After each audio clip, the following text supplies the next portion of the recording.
Check, check. 1, 2.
Good morning, everybody.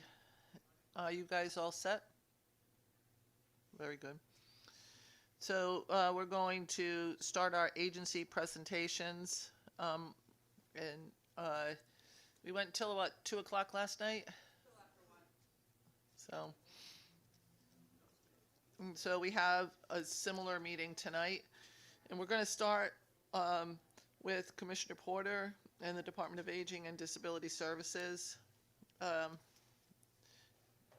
And we're going to look for the same number of people, for those legislators who may be listening or not, to contact the administrator to sign up for an hour to chair the meeting. So if you could do that, that would be wonderful. Go ahead, Commissioner, if you want to just give us a little brief overview, and then we'll dive right into questions. Thank you. Good morning, Senator Austin, Representative Walker, Senator Summers, Representative Nuccio, and distinguished members of the Appropriations Committee. My name is Amy Porter, and I'm the Commissioner for the Department of Aging and Disability Services. I'm joined by Jasmine Berry, our Fiscal Administrative Manager, and I appreciate the opportunity to testify today in support of Governor Lamont's recommended budget adjustments. There are just a few adjustments of note for ADS. In terms of personal services, we're grateful for the restored funding of $73,000 for our statewide senior center coordinator position, and also the support from so many legislators for that change. The budget also transfers funding for 3 positions resulting from the strategic realignment of core healthcare oversight operations for the Office of Health Strategy. This opportunity will allow ADS to address some structural gaps in administrative functions and benefit from the addition of new valuable staff. In terms of legislatively directed funds and adjustments, similar to other state agencies, they reflect an overall 20% reduction of various legislatively directed funds. And then lastly, the governor's budget adds approximately $730,000 for program called SPARK, Strengthening Professional Advancement in Rehabilitation Knowledge via Certified Training. This is a career pathway initiative to improve competitive employment outcomes for people with disabilities while addressing the nationwide shortage of direct care workers we partner with in our communities. The governor's recommended budget is going to allow us to, our dedicated staff, to continue to provide employment, education, and independent living services and improve access for people with disabilities and older adults in Connecticut. Thank you again for your consideration of and support for our agency's mission to maximize opportunities for the independence and well-being of people we serve. And we're happy to answer any questions you have. Thank you. Thank you, Commissioner. Can you go over what is incorporated into the line item on the independent living centers and the value of them in the state?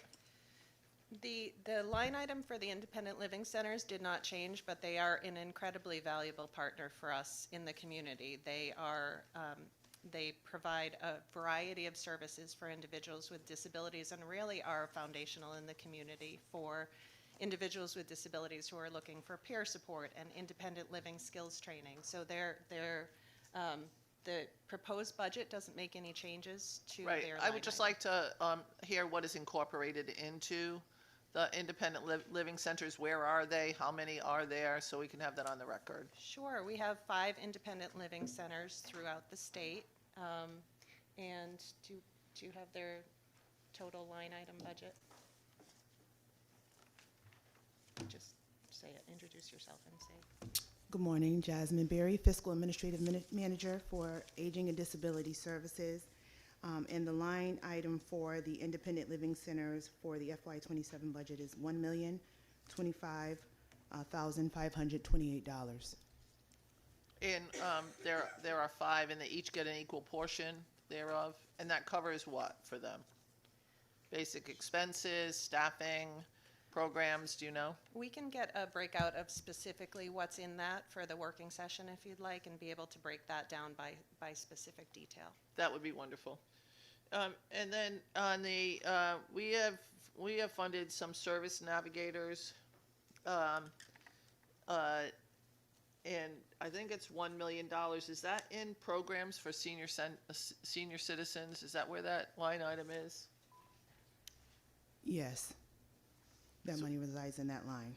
And what else is in that line item? Programs for senior centers, because I noticed that they cut the funding they cut 760,000 out of OE and moved that over to programs for senior centers, but that line item only goes up 593,000. So there must have been other things that were cut in that line item that don't really show up. So of the cuts, that was the legislative funds that were moved out of OE, reduced by the 20%, and then placed in the senior line for the senior centers. Okay, so can you because they say legislative programs, and some were passed in the legislature, but most of them were passed in the legislature with support from the governor. I think he signs the budget. I don't know, maybe. So, you know, I'd like to know exactly what is in that line item, because the line item is $5,629,165, and I agree with things not being tucked away in other expenses, but we're just tucking it away in another line item that we've given a name to that people don't know what's in that. You know, this doesn't show what's in there. It's not transparent. So we do have a breakdown that we can bring to the working session, but within that line item is the match for the Title III programs, which would be like the supportive services, also the Alzheimer's respite, choices. All of our senior programs are kind of in that line, and we can bring that breakout for you during the working session. And most of those were, they went into a line item that was already there. Most of those were legislative intent programs that started a couple of years ago, some 5 years ago, some 20 years ago, but they were legislative intent. So we kind of parsed out what was considered legislative and what was not considered legislative. So like the Choices program, I'm pretty sure that that was started by my predecessor, Senator Edith Prague, and did all the work relative to that. And so I think that she was a legislator, and I think that that was her initiative, and I think it's been around for a while, but I just want to say that it doesn't show what has been determined to be legislative. So if we could get the breakout of what it is, how much was in those line items last year, and how much is in those line items this year, because the service navigators is another area that's now tucked into that line item. And they may have seen a 20% cut, I don't know. And they really are looking for an additional $500,000 to actually cover the service navigators at the level that they were covered before, which was a combination of ARPA dollars and a combination of other things. So they've done great work helping out, and our largest growing population in Connecticut is seniors, as you are well aware. So if we could get some more information relative to that, that would be good. Representative Walker. Thank you, Madam Chair. I think you did most of my questions, but I guess I'm going to go back to the transfer of legislative grants to a separate account. The ones that we talked about, we identified. Were you familiar with those programs that were in that line? Yes. Yeah, you were familiar with the programs? Okay. Yes. I say the reason why I asked that is because the way it was sort of projected to us when we first got the budget about legislative accounts that have been established by legislators and other, it kind of gave a negative context in that there was something wrong or something like that. And as far as I know, those programs that you identified have been working for a while and have been doing a good job and been part of your program and everything like that. Is that correct? Yes, the programs that are identified under the legislatively directed funds, I think they were moved to the areas where they're most directly aligned to increase the transparency there. We do have a breakout of what goes into those lines, and then the 20% reduction was taken on those legislatively directed funds. But we are aware of the programs as where we manage the contracts for I, them all. I guess what I kind of, the takeaway I had was that this was something that was not working in the agencies, and the reason why we're highlighting them is because we're concerned about whether they're actually meeting the requirements or the things that help the agencies in functioning. And I kind of dislike that because, I mean, we identify legislator, then we identify governor, and then we identify this person.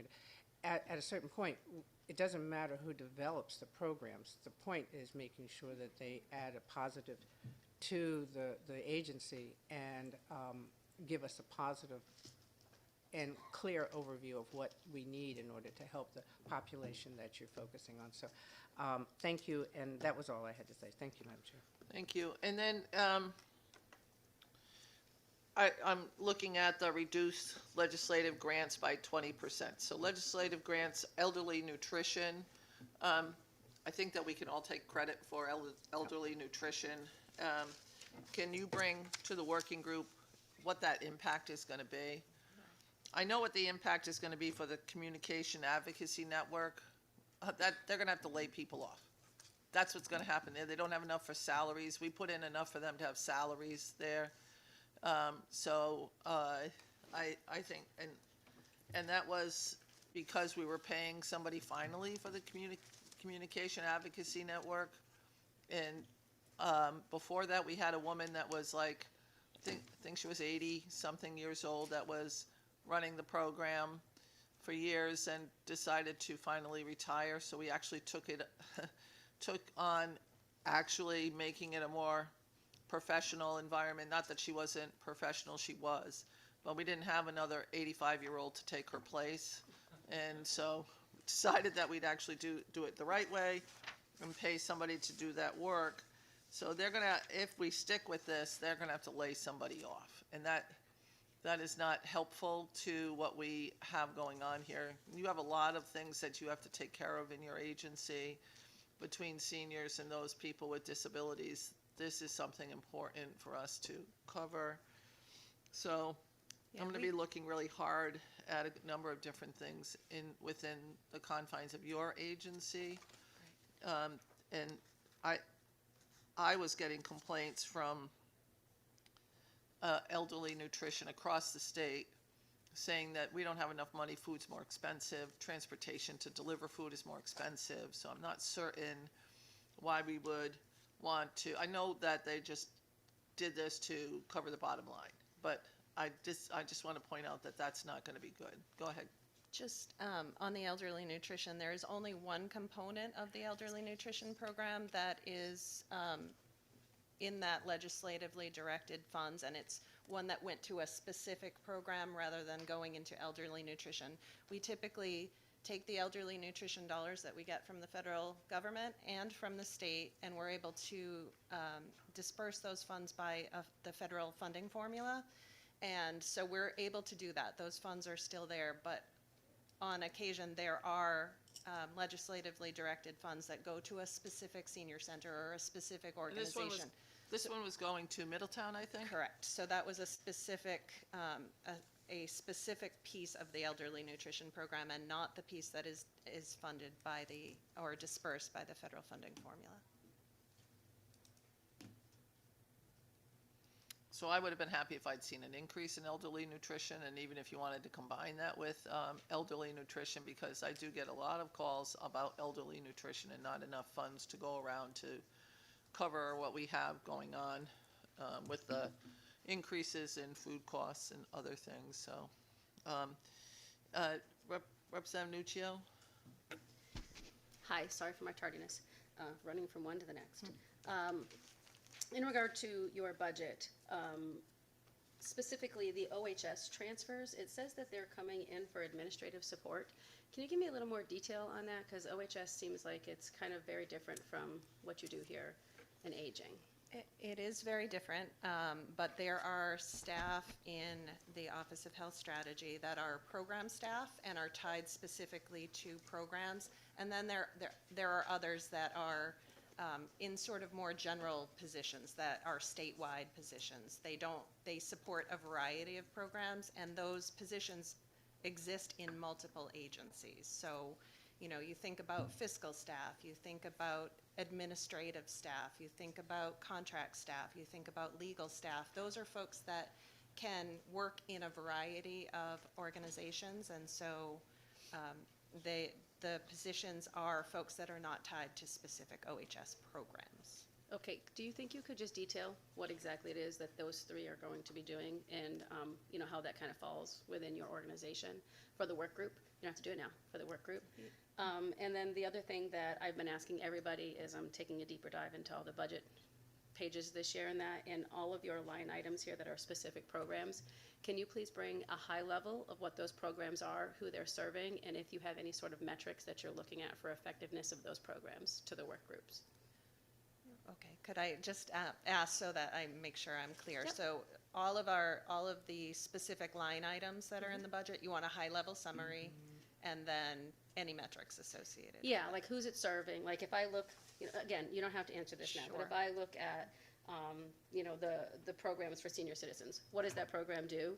Who is it serving? And what, if you have any kind of sort of metrics or anything that you're looking at for that, from an effectiveness perspective of those dollars? I asked her to Okay. bring that one. You did? Oh, I see, did. she's Because- taking my questions. See how that is?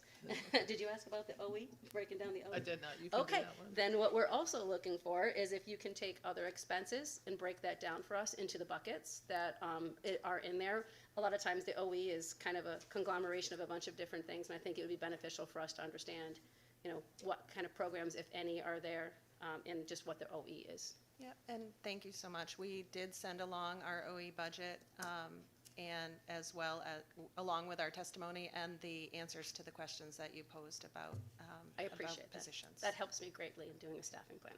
Thank you. Thank you, Representative Gilchrist.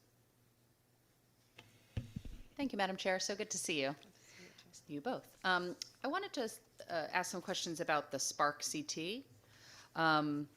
So on its face, great news. We know we need more job opportunities for those individuals with disabilities. Just wondering, is Spark CT already, is this an established entity? Is this going to go out to bid? What does that look like? Yeah, thank you for the question. It is an opportunity for us right now to leverage some federal funds. So the crisis with the direct employment support professionals is really nationwide. We're really struggling. You know, in the vocational rehabilitation programs, we have amazing staff who work with individuals with disabilities to identify career goals, to do assessments, and typically then they make a referral to the community, to somebody who can do job development, or they can do training, on-the-job training, they can do support for individuals with disabilities. But there are very few of them right now, and all of our community rehab providers are struggling. And so what we're trying to do is take the opportunity where the nationwide crisis is creating a lot of federal opportunities and federal funding. And our Bureau of Rehabilitation Services has done a great job of going after those federal competitive grants. Connecticut has done very well there, and so we're going to be able to leverage those funds, but there are certain gap areas that aren't covered that we can't use the federal funds for. So we're using the state funds to leverage a much bigger pot of funding to be able to train some direct employment support professionals, and then it will help our community rehab providers, our nonprofits, with not having to spend as much on onboarding. We'll have folks that are prepared, and then they'll be able to help us address the bottleneck of people who are interested in going to work, but there aren't community providers to support them. Wonderful, thank you. How much did we receive from the federal government?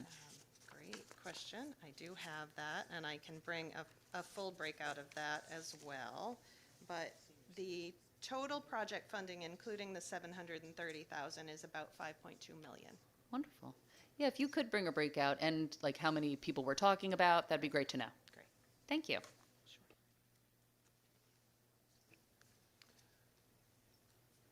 Are there any other questions? Are there any other questions? So Commissioner, if we could just get some information at the working group, we would like to understand a couple of the things that we've already outlined. And, you know, I think that, and is the fall prevention, the dollars went up a lot last year. In this biennium, was that a legislative ask or a governor ask? I'm being sarcastic. Please excuse me. I was up till 2. Usually I track on sarcasm, but I missed that. And I was Forgive me. being sarcastic, and I was, and I probably will be all day for those people who are here coming in. So I have to sit next to her, like, you know. I'm sarcastic with you all the time, so all it the doesn't time, matter. literally. The fall prevention too. So did Is- it get more money this Oh. this biennium? It looks to me like we put money in it, and I didn't know if that had something to do with the move from OHS at all. No. No, the falls prevention, I think last year we talked about, we had a consistent provider to work with us on falls prevention, and they asked to terminate their contract. Oh, They were just okay. getting out of the business, and so we did do a re-procurement. We did a competitive procurement, struggled trying to find providers who could provide the services that we needed. Okay. So we started working with municipalities. So there's a lot going on there, and it's developing as we move forward. So Okay, and an explanation on that would be good. And then while I was chatting, Representative Dathan came on with a question. Representative Dathan. Thank you so much, Madam Chair, and thank you, Commissioner, for your presentation this morning. Very helpful. I had 2 questions. The first one, I heard Representative Gilchrist ask about Spark CT. What sort of vocational programs are being utilized now? Is that Spark CT as well? Because I know we have about 8 million in the account appropriated for 26 and 27, and we're saying that's going to increase. Just wanted to know exactly the programs that are currently being utilized by the department to help folks with disabilities be able to get their vocational training. Because it doesn't seem like 730 doesn't seem like a lot of money for a program like this, from my understanding. right. So we have an existing stable of community rehabilitation providers, and we've many who we've worked with for a number of years.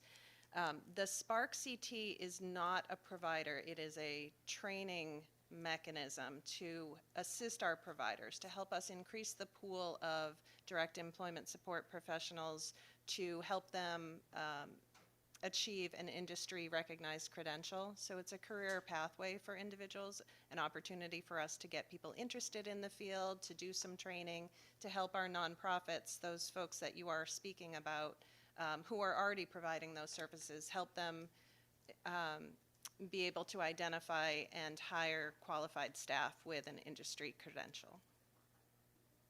Got it. I thought it was a software program, so I was a little bit confused. Apologies there.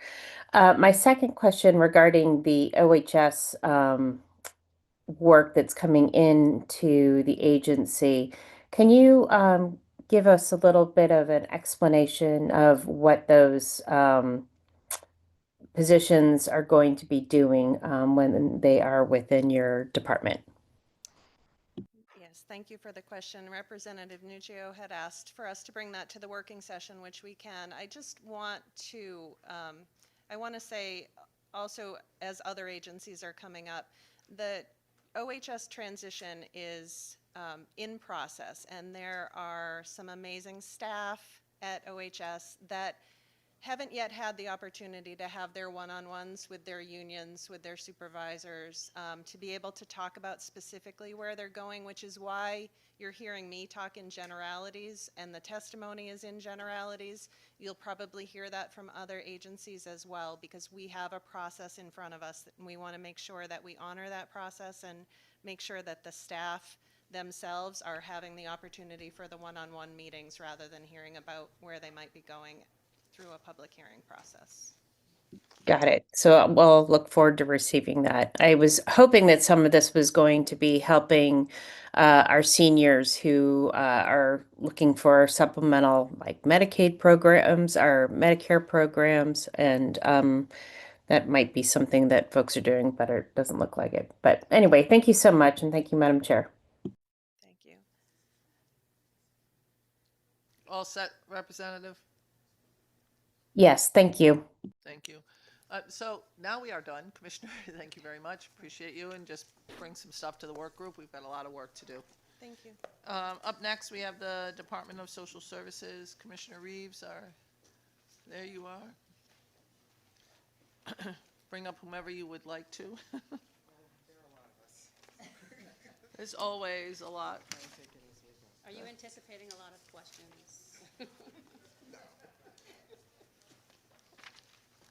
Well, you have one of the largest agencies that handles a lot of very complicated issues in the state, so. All right. So I don't know if you just want to dive into questions. We have your sheets here. We've met with you several times over the last little bit of time, unless you want to go quickly over a couple things, but I had not intended to do that. I had a very brief opening, and then after well, that, do your opening, Yes, Commissioner, please. and then All we'll right. dive into questions. that would be great. Thank Thank you. you. So, good morning, Chairs Austin and Walker, and Ranking Members Nuccio and Summers, and distinguished members of the Appropriations Committee. I am Andrea Barton Reeves, Commissioner of the Department of Social Services. And I'm pleased to be here today, along with many of our colleagues, including sitting next to me is Deputy Commissioner Chantal Vars, to answer any questions you may have and to review the department's budget. As you know, we are a comprehensive health and human services agency serving about 1.2 million residents, including children, adults, working families, older adults, and persons with disabilities in every city, town, hamlet throughout the state. We do have a PowerPoint presentation that we've provided in advance, as well as general information about our programs. We support the governor's recommended midterm budget adjustments and believe that they enhance our mission and provide us with the resources necessary to continue assisting those who we serve. And we look forward to working with the General Assembly over the next few months as we review and deliberate on these budget adjustments. So we thank you for allowing us to be here today. Thank you for that, Commissioner. So I have gotten more than a few emails on the Community First Choice transition. Yes. If you could explain to me what the intent is here on the Community First Choice. I think I came into paper piled high on everybody's chairs on Community First Choice, and so we'd like to Certainly. understand it. Yes. So Community First Choice is a state-funded program that provides in-home supports for people who might be at nursing home level support if it were not for the ability to have supports at home. The program was developed and designed in a way where we'd be able to leverage at least a 6% federal match of our dollars. It has grown exponentially beyond any expectation that we have, and quite frankly, any financial, ability that we have to continue to sustain it in the way in which it is growing. So in order for us to continue to provide the services in a sustainable way, the proposal in the governor's budget is to move it into a waiver program, which would then allow us to determine the manner in which people get access to the services, because right now it's an entitlement program where everyone who signs up actually gets access to the service.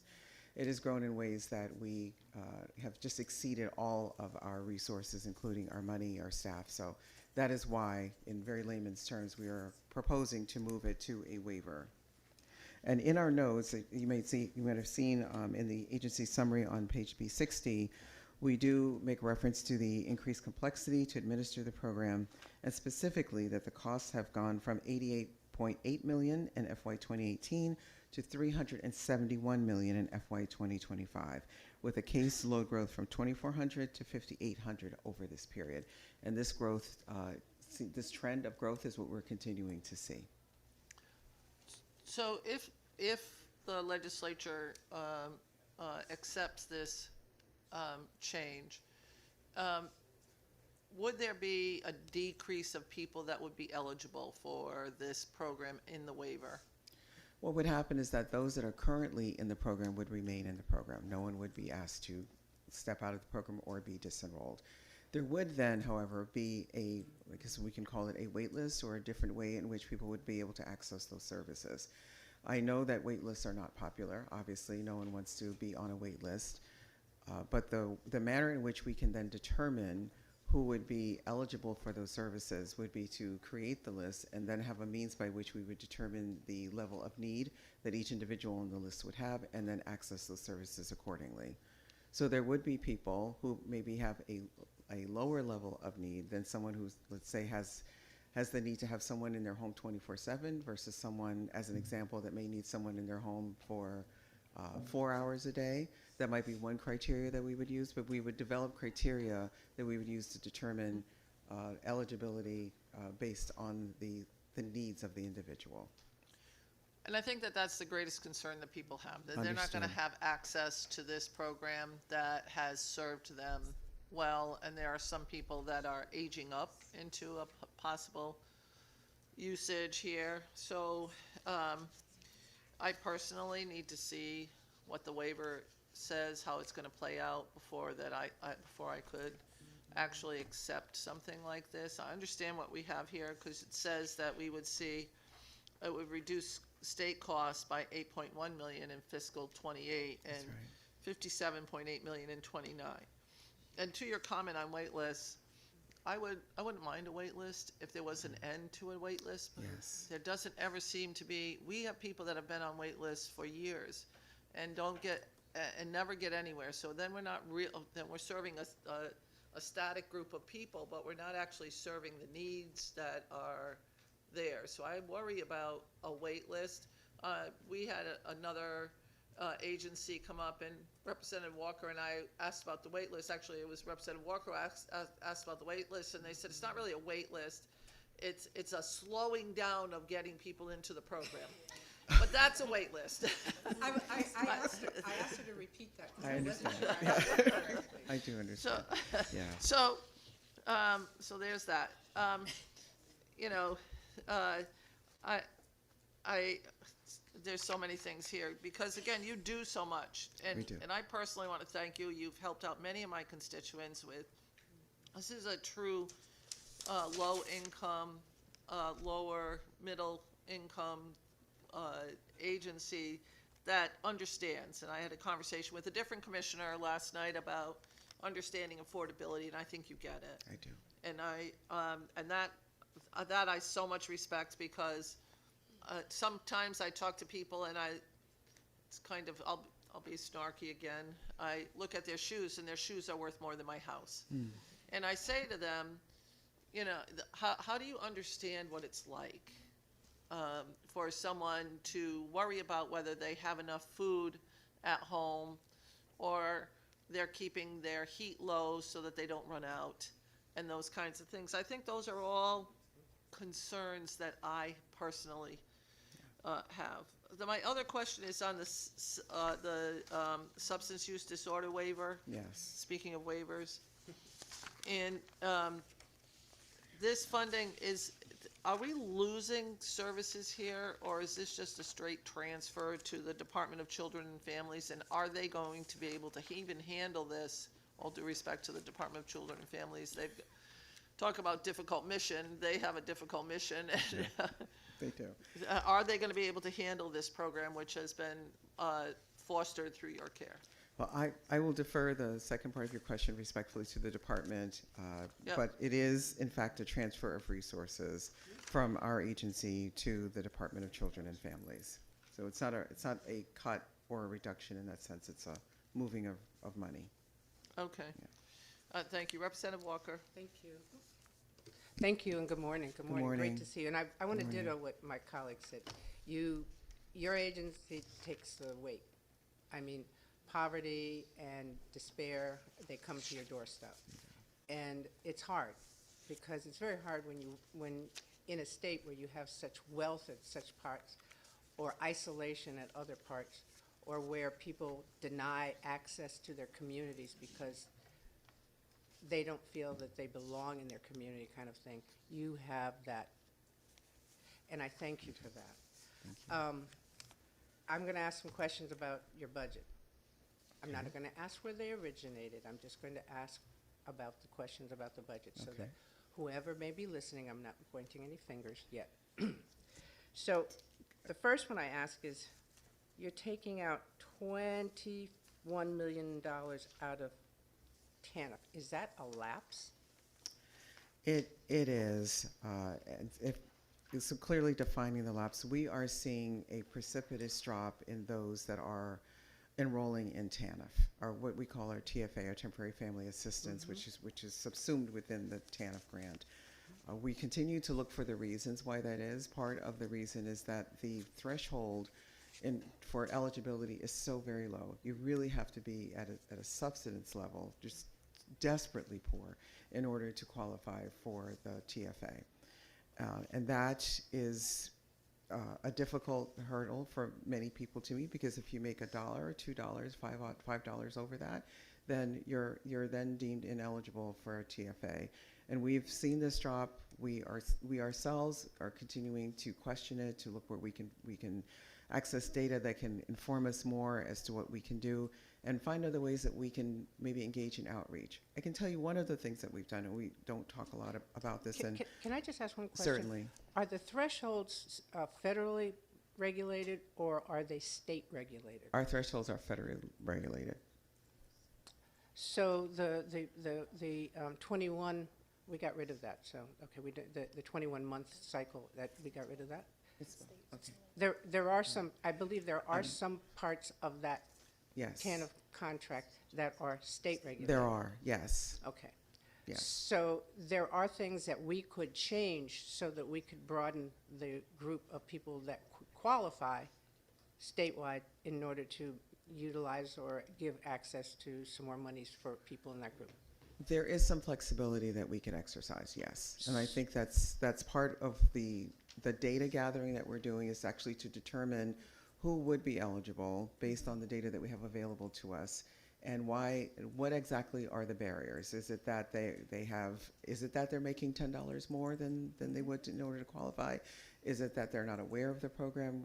We're trying to gather that information, because the drop is concerning to us, given the numbers of people that we see that come into our 12 resource centers, and the 40,000 calls that we get in a week. It seems incongruous when you look at it that way. So, but for right now, the trend that we're seeing Right. is that we are spending 21 million fewer dollars. But we all know that poverty has a different face It does. because of the cost of living in this country.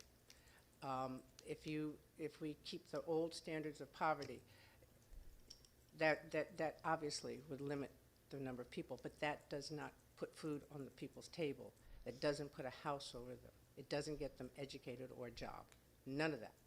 So I think before we ever take out $21 million out of the TANF line, we need to readjust those levels, thresholds, and then look at how many people really qualify under poverty, and really do that. So that was the first thing that I looked at. Then these godforsaken legislative quote earmarks.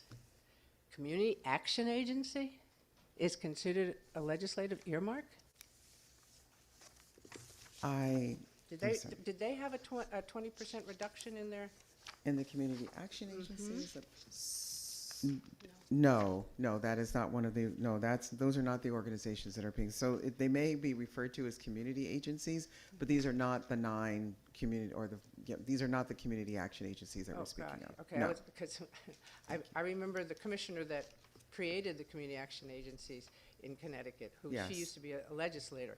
When I saw that, I was a little put out on that one. So those are my 2. Okay, I did 2. I'll be back. Next. Representative Nuccio. Thank you. I have a lot of questions on the ins and outs, right? You know, you guys have a lot of things that kind of go in Medicaid, out of Medicaid, like, it kind of turns into a jumble of trying to parse it out. But I think those are conversations that I need to have in more depth, like maybe during the working session. Of course. What I would like to kind of focus on, what Senator Austin was talking about. I have had a lot of people reach out regarding the Community First Choice Yeah. program. And I have like a list of questions from people that they want me to ask and get answered. And I think Senator Austin has kind of touched on a couple of them. But the first one that I think is most important that we truly need to understand is, what are the higher program costs that are associated with self-direct care, right? So I really need to understand why we feel like self-direct care is the problem here, rather than what's going on with the overall program. Because just to kind of firm that up a little bit, one of my residents said, giving consumers another option who do not want to self-direct, we already have that option, but the difference is how the money is spent, and that is huge. The agency, if you go through an agency, takes the budget money, they pay a PCA minimum wage, or whatever their contractual wage is, which is usually lower, and then they charge the budget 3 times that amount, right? So it's not like you're just paying for the PCA, you're paying for the PCA 3 times over. They've specifically seen this happen. In the late 2000s, Interim charged this person's daughter's Medicaid waiver, her Katie Beckett waiver, $50 plus an hour, but the PCA was getting paid $16 an hour. So of course, the pushback that I'm hearing in my community is that when I self-direct, I get to pay my PCA, I get to, control how that is, and I'm getting better value for my dollar. So their real question is basically, can you detail why we feel like having this self-directed option is a higher program cost than going through an agency who's marking up the price? Yeah. So thank you for your question. It is not necessarily a binary choice of agency or self-directed that's really driving this particular proposal. What's happening is that the enrollment in this particular program has far, far exceeded any of the projections that we have and the dollars that are available. That's really the driving force here.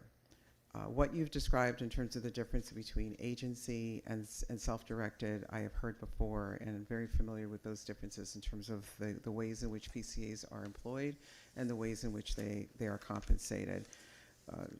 Some of our participants, some of our clients do prefer the agency option because there is a lot that is involved in self-directed care. You're essentially the employer when you're self-directed care. So we're not taking away that choice. I think what we're saying is that the levels of enrollment that we have, and if they continue the way that they are, will make the program unsustainable. So this is one of the ways in which we are trying to intervene to maintain sustainability. Because what we don't want to have happen is for us to say there are no more resources, and then we have to sunset or close the program because there's just no more money to be spent. This way, we do have an opportunity, and I heard the senator very clearly about wait lists. I'm not going to use any semantics about wait lists. It is what it is, right? I appreciate that It will, about you. okay. It will create one. But I think if you were in the rooms with some of the conversations I've had with my team, I have my own concerns about the wait list, because it is not about first come, first serve, which is the way in which we as a state have used wait lists for a long time. So what I've asked our team to do is to talk to other states and to talk to some of our federal partners so that we can get some better practices as to how we create wait lists and how we manage them. I know that my colleague,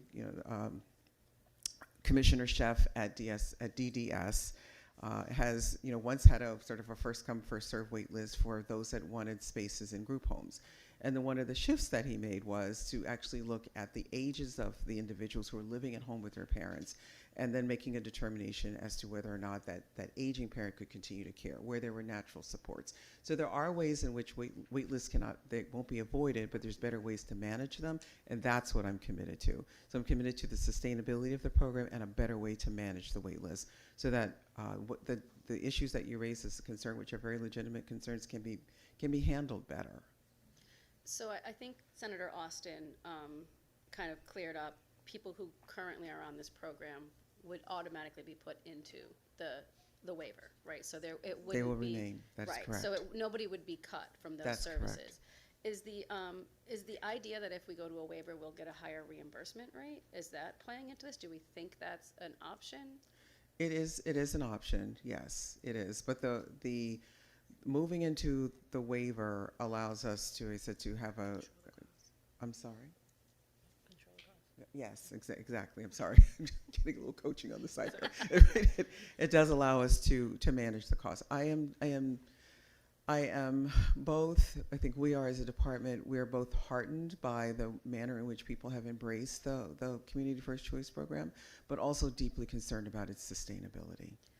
I understand that. Okay. And I do think that there's things that maybe we may be able to look at from, multiple, like, usage and stuff like that. I respect that. My concern here is, this is my 6th year in the legislature, and, I've been here under Governor Lamont the whole time, and I know he has come out, I've talked to his OPM secretaries before about the ability for people to age in place. The ability for us to have people taking care of people rather than the costly inpatient, the costly facilities and everything else. And every time I've had that conversation with him or his staff, I have said this comes with a price tag, right? Like, this is something that is non-negotiable. I fully support people being able to age in place, and for my community with disabilities to have supports in their home where they're comfortable. But this has to be a commitment by the state that we are going to do that, and then see correspondingly that, inpatient rates and nursing home rates and such, those beds come down, right? Because that's the ideal. We want people to be able to be in their home and be taken care of by people that they trust, so they can stay there as long as they can. My concern is, as you mentioned, we have seen a massive explosion in people who are utilizing this program. So maybe we look at the program for where we can fine tune it, where we can look for efficiencies and stuff like that. My concern is now we're saying we want you to age in place on a wait list, right? That to me is contradictory, right? Like, either we are going to support people having these systems in place so they can stay there, and find a way to do it in the most fiscally responsible way, which, I respect that at this point you feel like maybe the waiver process is the way to do that. My concern is the mixed message, and how I get to actually support my community and enable them to live, thrive, and die eventually in their homes where they're most comfortable. So I have a lot more questions. I'm gonna let everybody else go ask their two, but I literally have a list of questions from people that they want me to ask specifically regarding this one here. So I'm gonna stop for now and go on, come back, put my name back on the list. Thank you. Representative Gilchrist. Thank you, Madam Chair. So good to see you, Commissioner, Good and your morning. team. And I too want to say, just during this wild time we're in, your agency has been put through quite a bit, and I can pick up the phone at any point and get you on the line or any of your team. And just thank you for all you're doing for the state of Connecticut. You're welcome. Thank you. I'm going to jump into Community First Choice as well. I'm sure. A lot has been said, so I don't have to go there. I suppose mine's more I would like things brought to the work group. Okay. The first is, though, a question. So we made a conscious choice in this state to move to in-home care away from nursing homes. And I've asked this in previous years, and so it would be great to see, if at all possible, correct me if I'm wrong, but it appears that Community First Choice came into being in July of 2015. So can we see a breakdown of what the state has saved in terms of Medicaid costs for nursing homes from that time to now? Just so we can understand, as we've been spending more on Community First Choice, okay, is there a correlation, though, from Right. that movement away from nursing homes? Okay. And then I, too, for very good reason, am getting a lot of feedback of people in a lot of fear. I'm wondering if we could get a breakdown of the folks who currently participate in Community First Choice. How many of those folks are from the intellectually and developmentally disabled community, and how many are in the aging population? It'd be nice to know. I don't know if that's possible. We'll take a look. Okay, thank you. That'd be great. Thank you. And then, sorry, my other question. I feel almost like- went on. I know, I feel like You were that taking was a one. breath. Don't take a breath. I won't take a breath, I'll keep going. Not allowed. Flipping to update current services Medicaid, there is a reduction of, it appears to be a little over 31 million in anticipated expenditure requirements This is an adjustment to the shift to the patient-driven payment model for nursing homes. That's right. Can you explain what that is? Yes, I'd be Okay. glad to. I'm not great with all the acronyms, but I will do my best. So nursing homes are currently reimbursed in a way that has to do more with the numbers of people and the kinds of care that they provide. Okay. And the type of care that they provide. Our state also has something that's called, we have I'll call it an acuity index. So the more services and supports that you provide for someone who has more acute needs, your reimbursement is essentially tied to that. So that's one of the things that we did. At the federal level, though, this has changed. It's to something we call PDPM, which is a different way of reimbursing nursing homes that moves away from the sort of I'll just call it, it's not necessarily the right way, but more of the volume and the numbers of people that are supported and the ways in which then they're supported, to a different way of doing that. And I'll have my notes and I'll fill out the details. Just want to answer the question this way right now. But that means that the ways in which that nursing homes are reimbursed will change dramatically, and for many of the nursing homes, it will be a decrease for them. Okay. Right. We've had lots of conversations with the industry, the for-profit and our not-for-profit partners, and at the federal level, this change has come, and we've been well aware of that and been speaking about them. And the feds have also been speaking directly to the nursing home industry nationwide for this. The dollar amount that you see here is a way for us to very gradually have nursing homes adjust to those changes in reimbursement. Because for us to do it all at once would be absolutely devastating to the industry. To your point, it's an extremely important industry that we rely on to take care of some of our most vulnerable citizens. We cannot have it collapse financially. That's just not feasible, nor do we think that it's the fiscally responsible thing to do. So we brought this issue to the governor and explained the way that this works. And what you see reflected in the budget is a gradual year-over-year way of sort of supplementing and supporting our nursing homes as they're adjusting to the new ways in which they will be reimbursed under the PDPM. Okay, thank you. Okay. And then that second piece of the state savings of 22.5 million, is that in relation to HR 1 changes? Yes, they are. And unfortunately, we do think that despite our best efforts, there still will be people who will not be eligible for Medicaid particularly, and also there will be people who would be adversely impacted by SNAP. They will fall off the rolls. We will do everything that we can to have those people re-enroll, but we understand that some will not. So we will see, based on our best efforts right now, in terms of being able to estimate the numbers of people that we think will fall off, those are the numbers that you see reflected in the budget. Okay, so then a statement, not a question. Okay. I'd like to see Connecticut as a state, when we see potential savings based on discriminatory practices of the federal government, I'd like to see us invest those in programs that would help those populations. Just a statement. Thank you, Madam Chair. Representative Dathan? Thank you very much, Madam Chair, and thank you, Commissioner, and to your team for your continued support and getting us information. You've been absolutely fantastic with my role in human services as well. I'm going to follow on with the community first choice. It's kind of nice that everybody's been kind of building up their questions. I echo Representative Gilchrist's question, but when I sort of look at the numbers, we had estimated about $35,000 per person per year, and we're actually spending about $64,000 per year. I know that that's a lot less than we'd be spending in the nursing home setting. And likewise, we have moved from putting people in, longer term, community, non-community placements, more institutionalized like we had at Southbury. And those placements are about $250,000, $300,000 a year per person.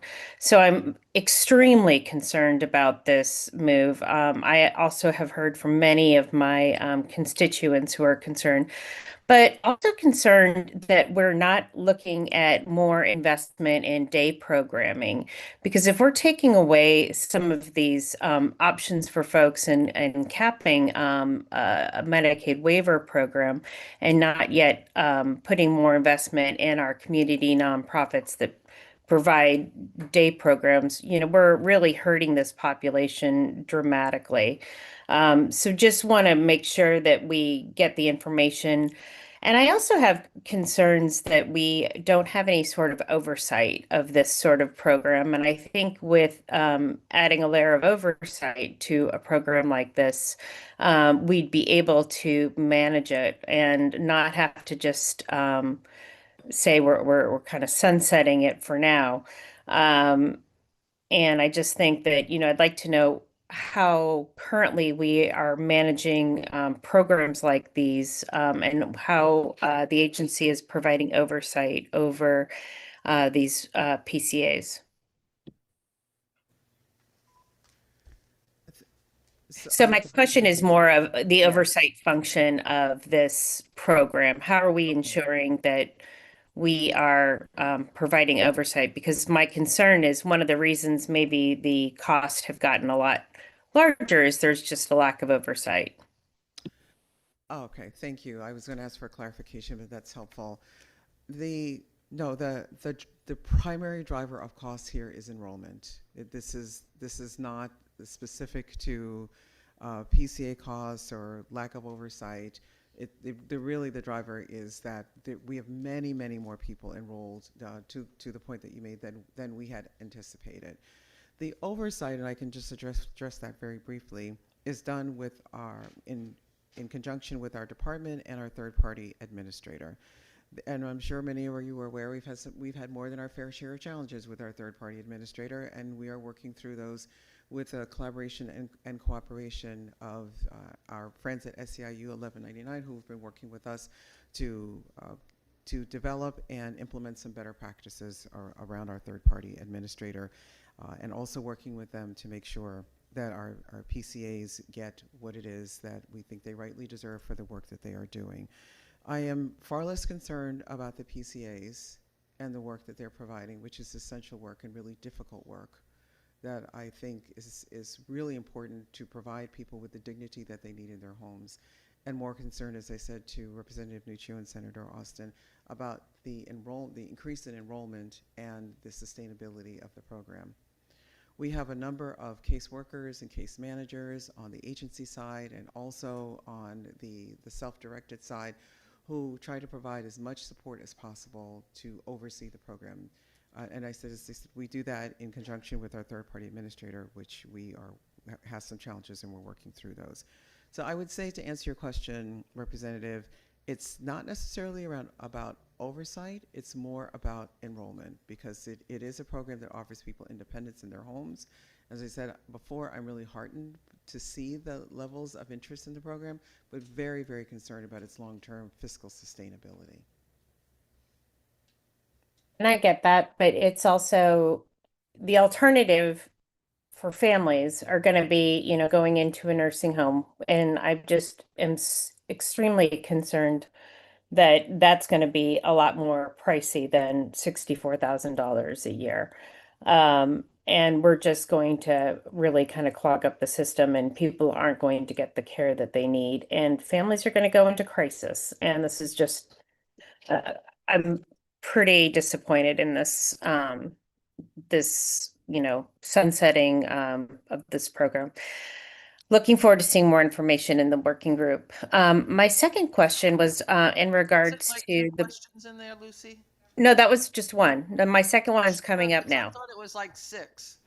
But what is your I'm second sorry. question? Can we be My second succinct question about is about the asset level for MedConnect. I know it's only $1 million, but we have so many families that depend on that, and so many people depend on these levels. And again, if we are trying to get people to be more independent and not be living in an institutional setting, I don't think that this helps. Can you describe or bring to the working group this change in policy? How many families would be enrolled or lose their benefit and eligibility for MedConnect as a result of this change?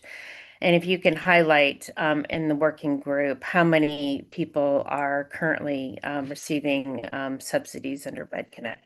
So that's it. Thank you, Madam Chair. Thank you, Commissioner. Thank you. Thank you. Um, uh, Anybody else for the first time?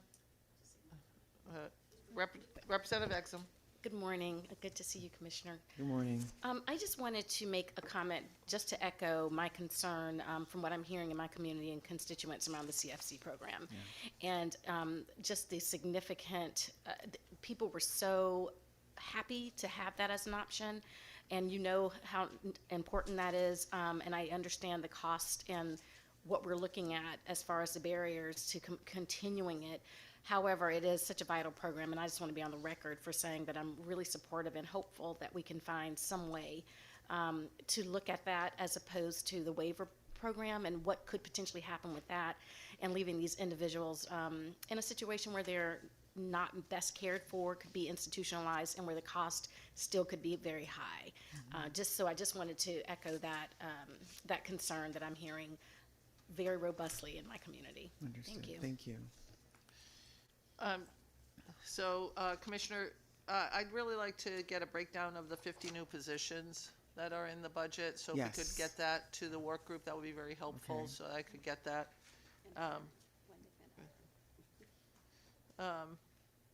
And Tammy's going to ask you a question on when you're hiring them. But I want to know that. That's not my question. She just.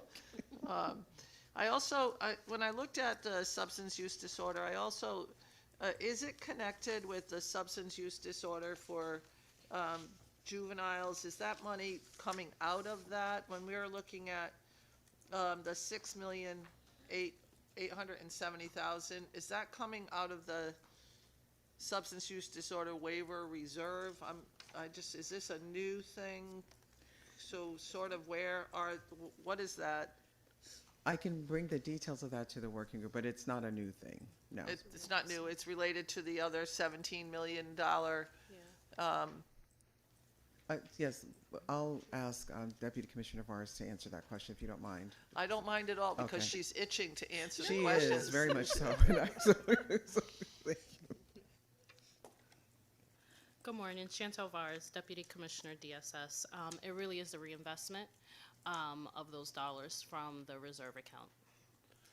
And how much is in the reserve? Is that 17 million that's in the transfer funding related to the substance use Yes, disorder waiver? Is there more than these two buckets? If I add these two buckets up, is there more that's in the reserve that doesn't show up, or how is that done? I'm just curious. I believe there's more, but I can get you that for the working group, the exact account balance and the breakdown and how the money transfers to the other agencies to be able to access for their activities related to the SUD waiver. Thank you. Yep. I just want to understand what we're talking about here because numbers don't quite add up, but I think that there's more. It's the money moving out to support the agencies Yep. in their activities. Yep. Thank you. Representative Walker. Thank you. So in looking at the, let me see where the state administered general assistance, the money that was taken out of that, what was that from? Again, did we run out of people under the definition of, it's, Use the microphone. Yes, we have under enrollment and underutilization in Saga as well. And so it's very similar to TFA. TANF. Yes, to TANF. We continue to be concerned about the numbers of people that we're not reaching who probably should be eligible for these programs. So to the point that you made earlier and to the work that we're continuing to do is to really try to dig down more deeply to determine exactly what's happening so that we can figure out why there's such a drop in lack of enrollment. okay, so that would go right under.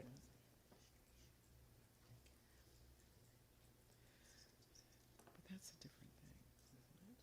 Okay, all right. I'm sorry, I'm being corrected as we speak, so just give me one moment, please. Why don't you go ahead and tell her what you just said? Good morning. Good morning again. It is to correct, the department put forward was an administration correction where some of the people that qualify for the benefit, there's a review that needs to happen.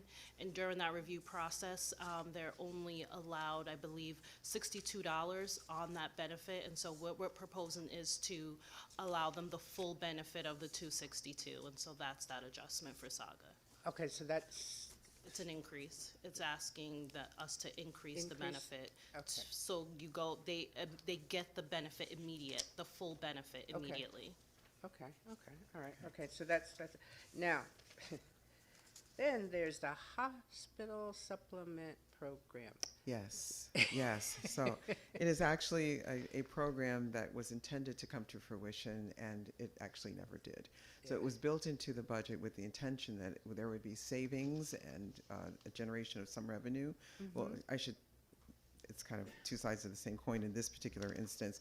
From savings that would come from a redesign of the state employee health plan and some of the changes. And that was never implemented. So the 70 million that you see coming out of the budget was built in as an anticipation of that, but it did not come to fruition, so now it's being removed. Was this the program that the comptroller's That's office did? correct. Yes. And so the plan never came to fruition, and it was No. $70 million? That's correct. So the remainder of the hospital supplement payments are the rest of those things, the rest of that budget that's in that line? That's intact. That's Yes. intact? Yes, it is. Is in the comptroller's office? The hospital supplement dollars are part of our Medicaid budget. Okay, they're Yes. okay. So do we have an agreement with the hospitals yet? Is this the same line item that we would be paying the hospitals out of? From the supplemental or from the 70 million? From the supplemental? From the the supplemental payments are they are paid from a very specific formula based on each hospital and Right. their operating revenue. Right. We're still in, I think, very active and positive discussions with the hospitals around the supplemental payments. Hospitals are still receiving their supplemental payments, so there isn't any direct impact to that other than the 70 million that was put in and From then the taken other- out from the right other- from the But program. this is not the, this this is is not not the that. compact that, No, the money that we allocated for that is in this line? no, not in the 70 million, but it's in our overall Medicaid budget. Okay. Yes. So where is that in your budget? That's in the Medicaid. It doesn't have a line Right. item. It It's doesn't just- have a. it doesn't have a specific line item Okay. as an adjustment in the midterm. Okay, all right, we're still negotiating that. Right. Huh, okay. Okay, I did too. Go ahead. Representative I Nuccio. can count. Thank you. Yeah, I definitely have still more than two. I'm going to follow up on the question that Rep. Walker was just talking about. I noticed, though, in the hospital supplemental payments, it was about $568 million that we were paying priorly, and you know what I mean. Yes, I do. This 2027 budget here is still going up to 708. So since we don't have an agreement right now with anybody, and the $70 million, that whole program never really came to fruition, why are we keeping the increase at 140 plus million dollars higher than where we currently are? Well, it is in part in anticipation of reaching an increase at this point. So we would want that built into the budget in the midterm, because as I mentioned before, that we're still in negotiations, that they're moving. So rather than have to come back and ask for additional resources, we're anticipating that the $140 million in that increase is built into the budget now. Okay, so this is basically the assumption of the new negotiations that are going on now that haven't been resolved as It's of an yet. estimate, yes. It's an estimate, okay. Next thing, I don't want, this isn't my question, but I've seen now twice, this is not a question, trust me. I've seen now twice that, we have dollars associated with the Consolidated Appropriations Act of 2023. Yes. I'm fairly familiar with that act because it has mental health parity impact and kind of a day job thing. But I'm not quite, and I understand it has to do with mental health and substance use and that. Can you bring with you to the subcommittee how this is impacting, because it is kind of falling underneath that whole substance use disorder waiver, where there's some ins and outs, as Rep. Walker had pointed to. I'd like to understand how the Consolidated Appropriations Act is impacting your budget, you know, because we're getting more money from the federal government for this. I'd like to understand how that's all happening and where the dollars are in here, because, you know, the net Yes. of what we get from that. Understood. But my next question, that was a request to bring to the subcommittee. That is not a direct question. It was a question. My question is in regard to our error rates. Yes. And I know you have the 50 people, as Senator Austin said. OST, I don't know why we sit next to each other. So she asked about the 50, and I asked, you know, about like kind of how you plan on hiring them. Yes. Talk to me a little bit about the error rates, because I'm very Sure. concerned. Our error Sure. rates are high compared to what the federal government is going to be requiring from us, which I don't think their request is irrational, right? So how do we get down to an error rate that we're not going to get penalized for? Right. That is always the challenge, and that's the challenge that every state has. The last time that we measured our error rate, we were down from 10 to about 8. So we're already making some pretty significant progress in the error rate. But there are two parts of the changes to SNAP under HR 1, and so I just want to make sure that I'm answering the question correctly. So the one is that there is the 50%, or for us it's an additional 25% share of the administrative costs, which has no relationship to the error rate. That is just a shift that is happening with every single state. And then there's the additional penalties that are associated with having an error rate that is above 5%. And that's the one that I think a lot of states are very concerned about, because it's year over year, as the same is true for the increased share in the administrative costs. So there are a number of things that are happening right now, one of which is that we've entered into contract with a vendor, that's what I'll call them, who has done this work across the country and done it exceptionally well, even before there was the passage of HR 1.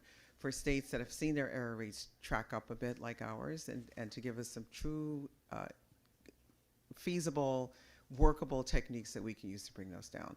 But even before, so they're in an assessment phase right now, and then they're going to offer us some concrete recommendations, and that's being done with a reasonable, we think a reasonable cost, and within a very accelerated period of time, so we're really pleased with that. In the meantime, we know that our error rates are driven mostly 50-50 by the information that we get from people who are applying for SNAP, and then are taking that information and then actually applying it for eligibility. So what we're trying to do now is, in the earlier parts of the eligibility process, is making sure that those that are eligibility workers who do an exceptional job are now much more aware of what to look for in order to be able to drive down the rate.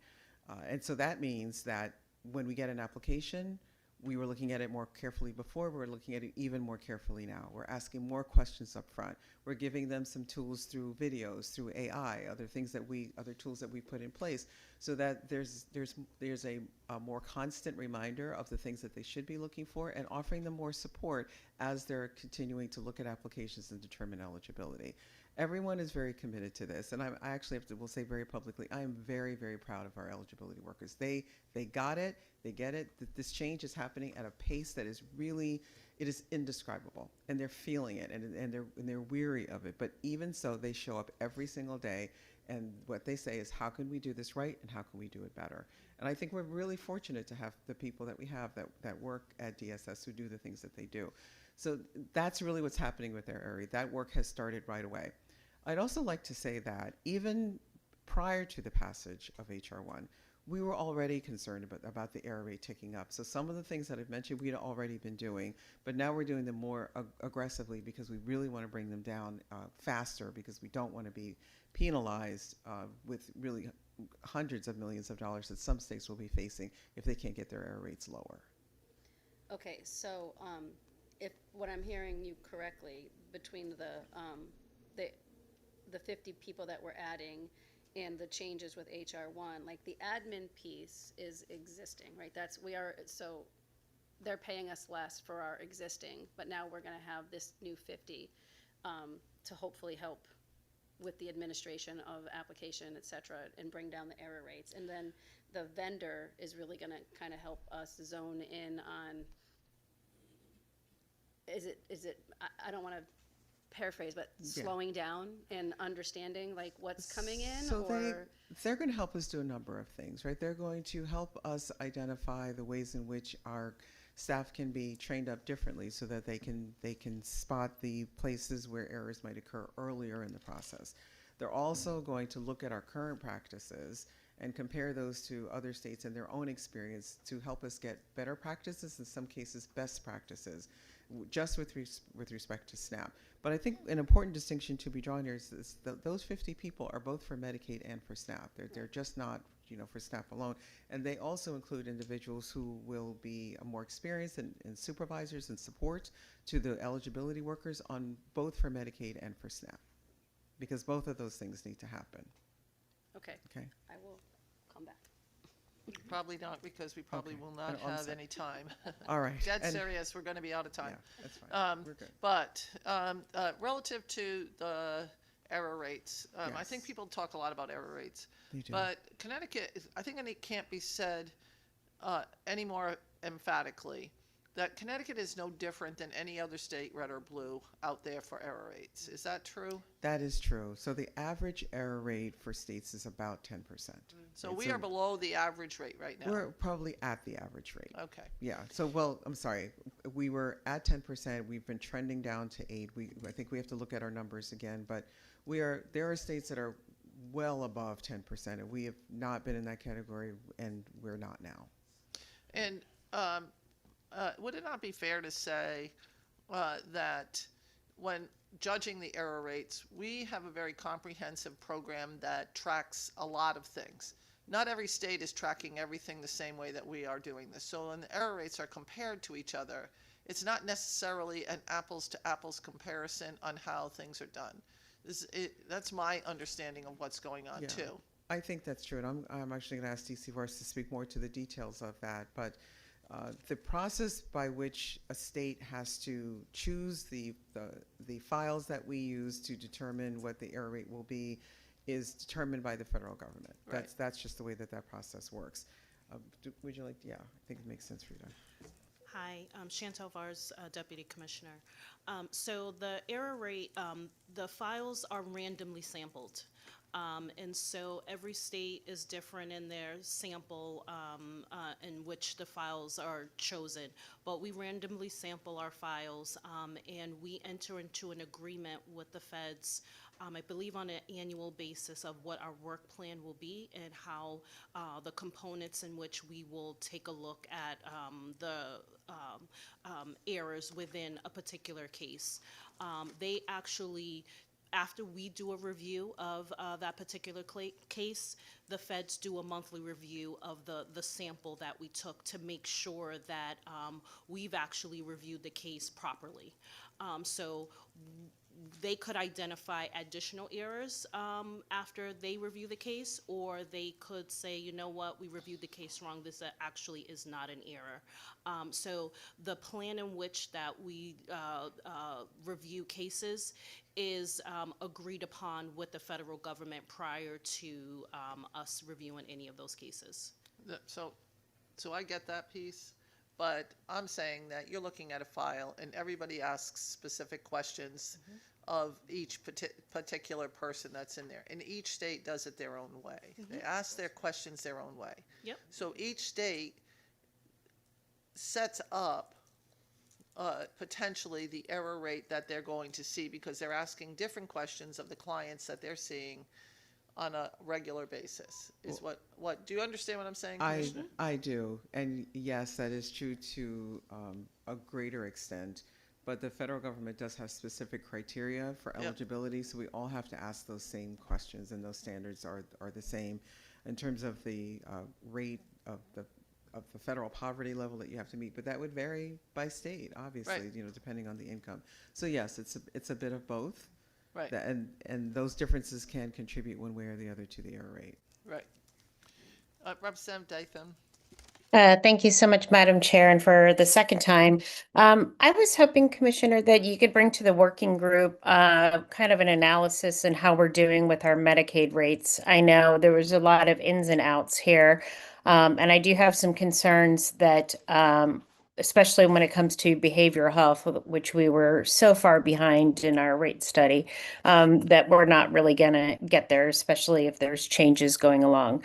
So if I could just get an understanding of, where we are in terms of the fiscal year 27 and the Medicaid rate increases that are here, and how much disparity there is between our 2024 Medicaid rate study and what we are part of it.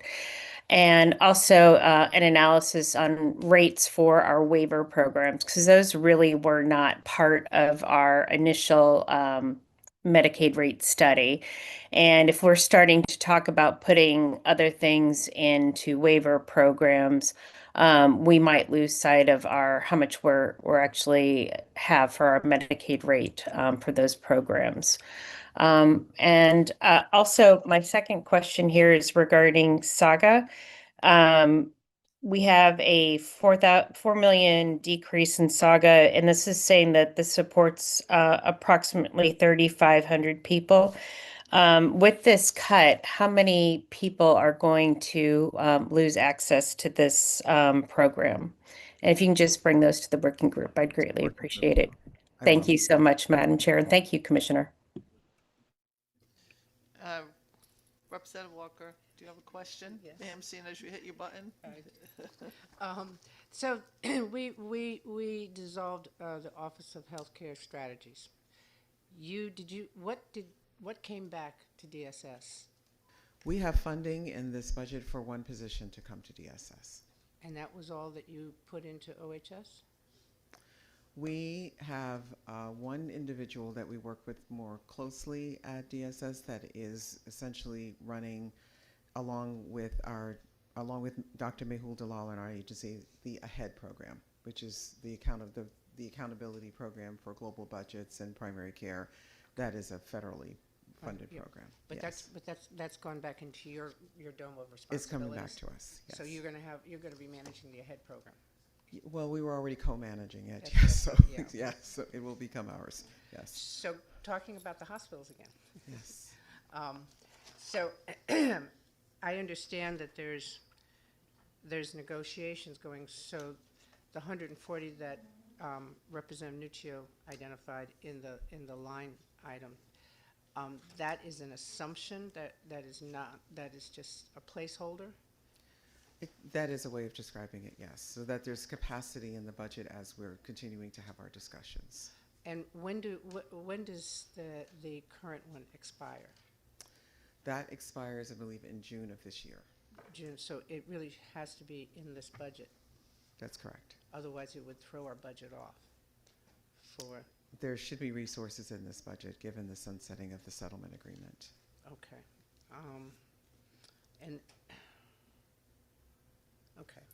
So what could we bring to the working group some discussions about the hospital Medicaid, compact, and where we are and what it's entailed and what we're looking at. Yes. I know parts of it also is in DPH too, correct? No? It's primarily with us. It is primary? So, good. Yes. I like that. Okay. Okay. Just have one agency. Thank you. Okay. Representative Nuccio, I was both of you have the third time around. Well, Let's this go. is not a question. I want to follow up and clarify that because I wasn't under the impression that the hospital It's provider. 27. I'm sorry. I didn't mean to interrupt you. Please go ahead. I'm Irish, girl, just flow. Okay. I wasn't under I didn't realize that the entire hospital supplemental payment plan was under DSS. All of that is under you guys. The hospital supplemental payments are through the Medicaid budget. Yes, and I misspoke. The hospital settlement agreement expires in 27. Yeah. So, yes, I'm sorry. That was my mistake. Well, I thought it had already expired and we didn't renew it. No, it has not It has expired. not. No, Okay, it has but we not. did not, okay. So, yeah, if we can I'd like to get a total overview on that, because I know the Okay. revenue piece comes in not under you guys, right? It's not net to you, is it? Do you get the revenue and have the supplemental payment? I want to make sure I understand your Because question. the supplemental payment is based off of the hospital tax. That's Yes. all, it's all Right. Medicaid. But I it's all wasn't sure Medicaid. that the hospital tax is Medicaid. Yeah, that's, everything is. It's all Medicaid. It's all Yes, it's Medicaid. all Medicaid, right? Then, yeah, if you could, yeah, I would like to fully understand then, the ins and outs, how all of that works, and, because I know that there's been a lot of back and forth on it, and I didn't know that it was, I'm much happy that it's all you, because you are great with giving us information. So, I appreciate that. Okay. I don't know that, I think that was all that I had, that, just to clarify what Tony had asked there. I appreciate it. Anything else? No, I'm good. All right. Commissioner, we'll see you in the working group.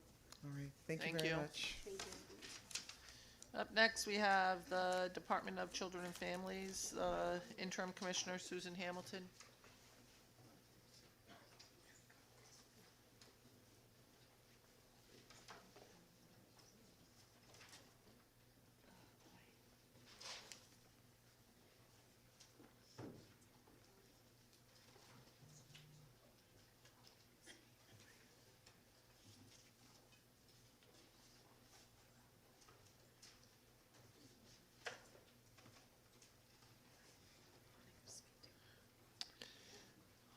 Good morning, Commissioner. It's still morning. I was checking that myself. Good morning. Yeah. Do you want to do a little bit of an overview, and then Sure. we'll dive right into questions? That would be terrific, Senator. Thank Thank you. you. First of all, good morning to all of you, Senator Austin, Representative Walker, Senator Summers, Representative Nuccio, and distinguished members of the Appropriations Committee. Again, my name is Susan Hamilton, and I am the Interim Commissioner at the Department of Children and Families. I wanted to thank you all for the opportunity to testify before you today. I am joined with our CFO, Steve Francis, as well as members of our team who can assist in answering any questions you may have following these brief opening remarks. You do have my written testimony, so I won't read that. I will just say that we are pleased to have received some additional proposed recommended additional resources in our board and care accounts in particular. We are hopeful that these additions will in fact assist us in enhancing our foster care recruitment and retention efforts with a strong focus, as some of you may know, on our efforts to prioritize kinship caregivers. Also utilizing the resources to assist with outcome and utilization data to properly allocate resources to provide clinical care and services to the children and families that we serve. And then also to continue to help support both our recruitment and our retention efforts for our staff. We are focusing also, as I hope you know, on transparency, accountability, and a continuous quality improvement framework that we believe the additional resources will assist us in accomplishing, and also elevating the public-facing dashboard to assist in that regard. The governor's proposed adjustments include in both of our board and care line items a total of $4.65 million. And again, to assist not only with the supports for children in care, but also for families that support them. And in addition, funding in the short-term residential board and care account, which will assist in our resource allocation for contracted treatment programs, particularly those that are focused on behavioral health interventions and services to children and families in their communities. And we hope that these additional resources will assist in helping to fund some of the gaps that we have seen in the service array. And also just wanted to highlight some of the work that we have done collectively along with the legislature in that regard, specifically standing up the recent intensive transitional treatment centers referenced briefly in the testimony. Those are two 6-bed facilities, one for girls and one for boys in Waterford, and the girls program just recently opened in December, and the boys program is slotted to begin accepting children sometime next month. So we are confident that the governor's proposed adjustments will certainly enhance DCF's ability to continue serving and supporting the children and families that we serve. It continues to allow for investments in services and resources to both prevent any unnecessary entries into foster care, but also to support children in the best way possible and their families if and when they are needing to enter DCF care. Again, our focus is on a prevention framework and doing what we can to expedite children's return home if and when removal from home becomes necessary. So we thank you for the opportunity to testify before you today and would be happy to answer any questions you might have. Thank you. So, I'm going to ask a question, and the grants for psychiatric clinics for children, which clinics are those for? For the outpatient psychiatric clinics for It children? says grants for psychiatric clinics for children. Yep. It doesn't say whether it's outpatient or Yes. inpatient. And I believe, let me just confirm, yes. Those are for our outpatient psychiatric clinics for children that we license. And where are they around the state? We have several of them throughout the state. I don't know the. Can you bring Maybe those? if I could ask Dr. Frank Gregory to answer that specifically for you, if you'd like, Senator. Hi, good morning, Frank Gregory. That would be the funding that's historically was given to what we call child guidance clinics. So there are approximately a couple of dozen around the state. So the major nonprofit providers operating throughout the state. And do you use NACHOG also for inpatient care? That is a facility that some youth have been admitted to, yes. Thank you. Thank you. Can you bring to the group the locations of the clinics? That would be great. So I've gone back and forth on this, Commissioner, and I've talked to a lot of family members who end up with children in, as foster children. They might be grandparents, they might be aunts, uncles, or they could be a brother or a sister of the respective person. And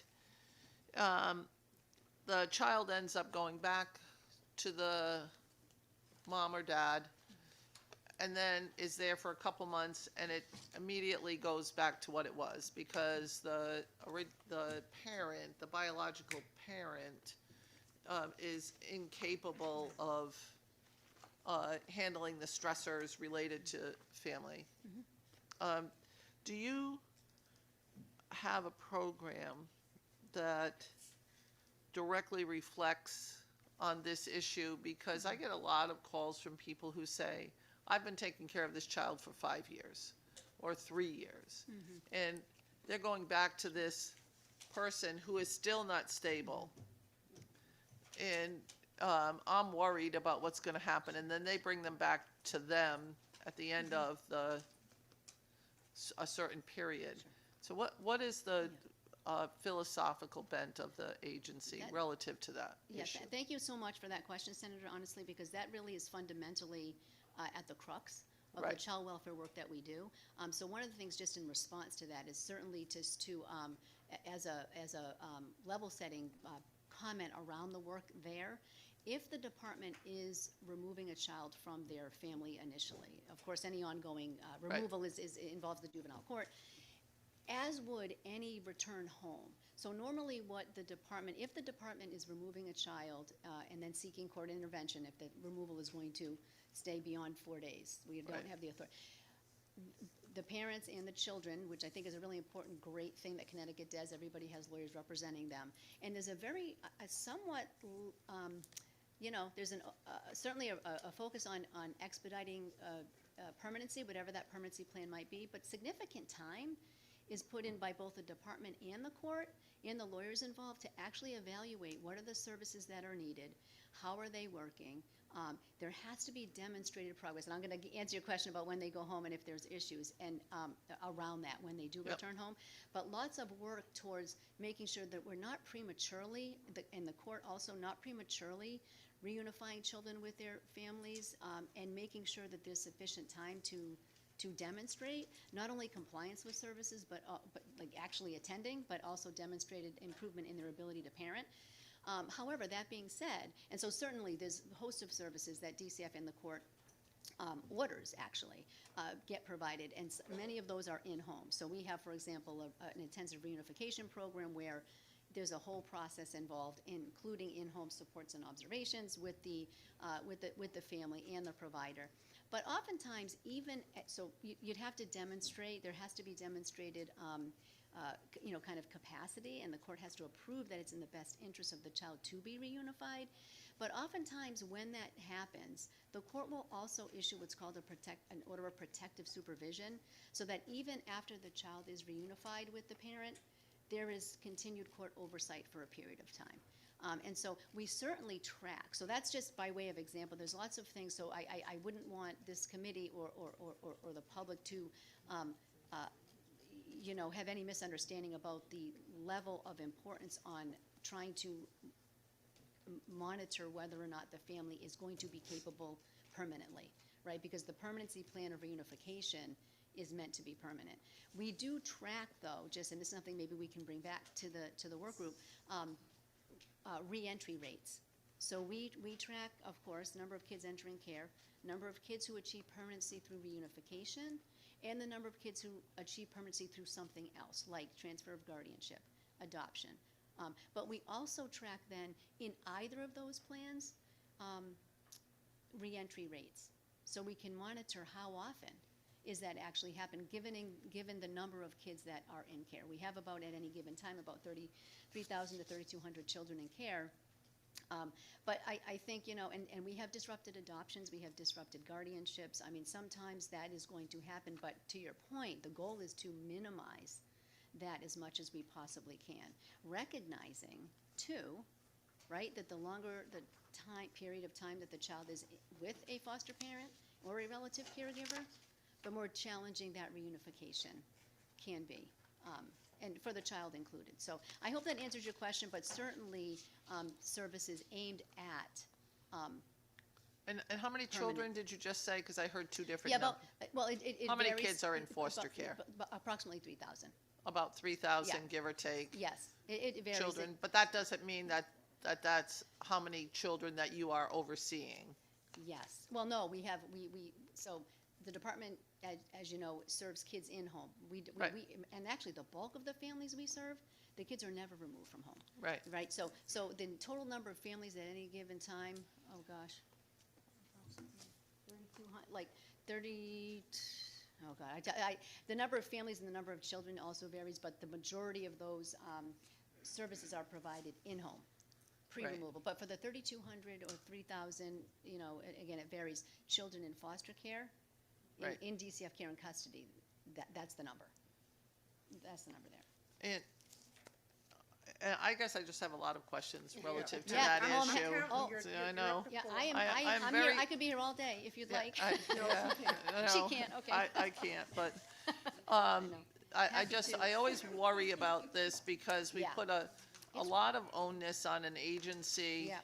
that has a lot of children that are in at-risk situations. Yeah. And I worry about it because then we try to conflate blame. Like sometimes we say, if we didn't have homeschooling, then we wouldn't have to worry about kids. That's a reason why people homeschool. And I know so many reasons why people homeschool. And I worry about that. And then I have family members who take on a child for whatever the reason may happen to be.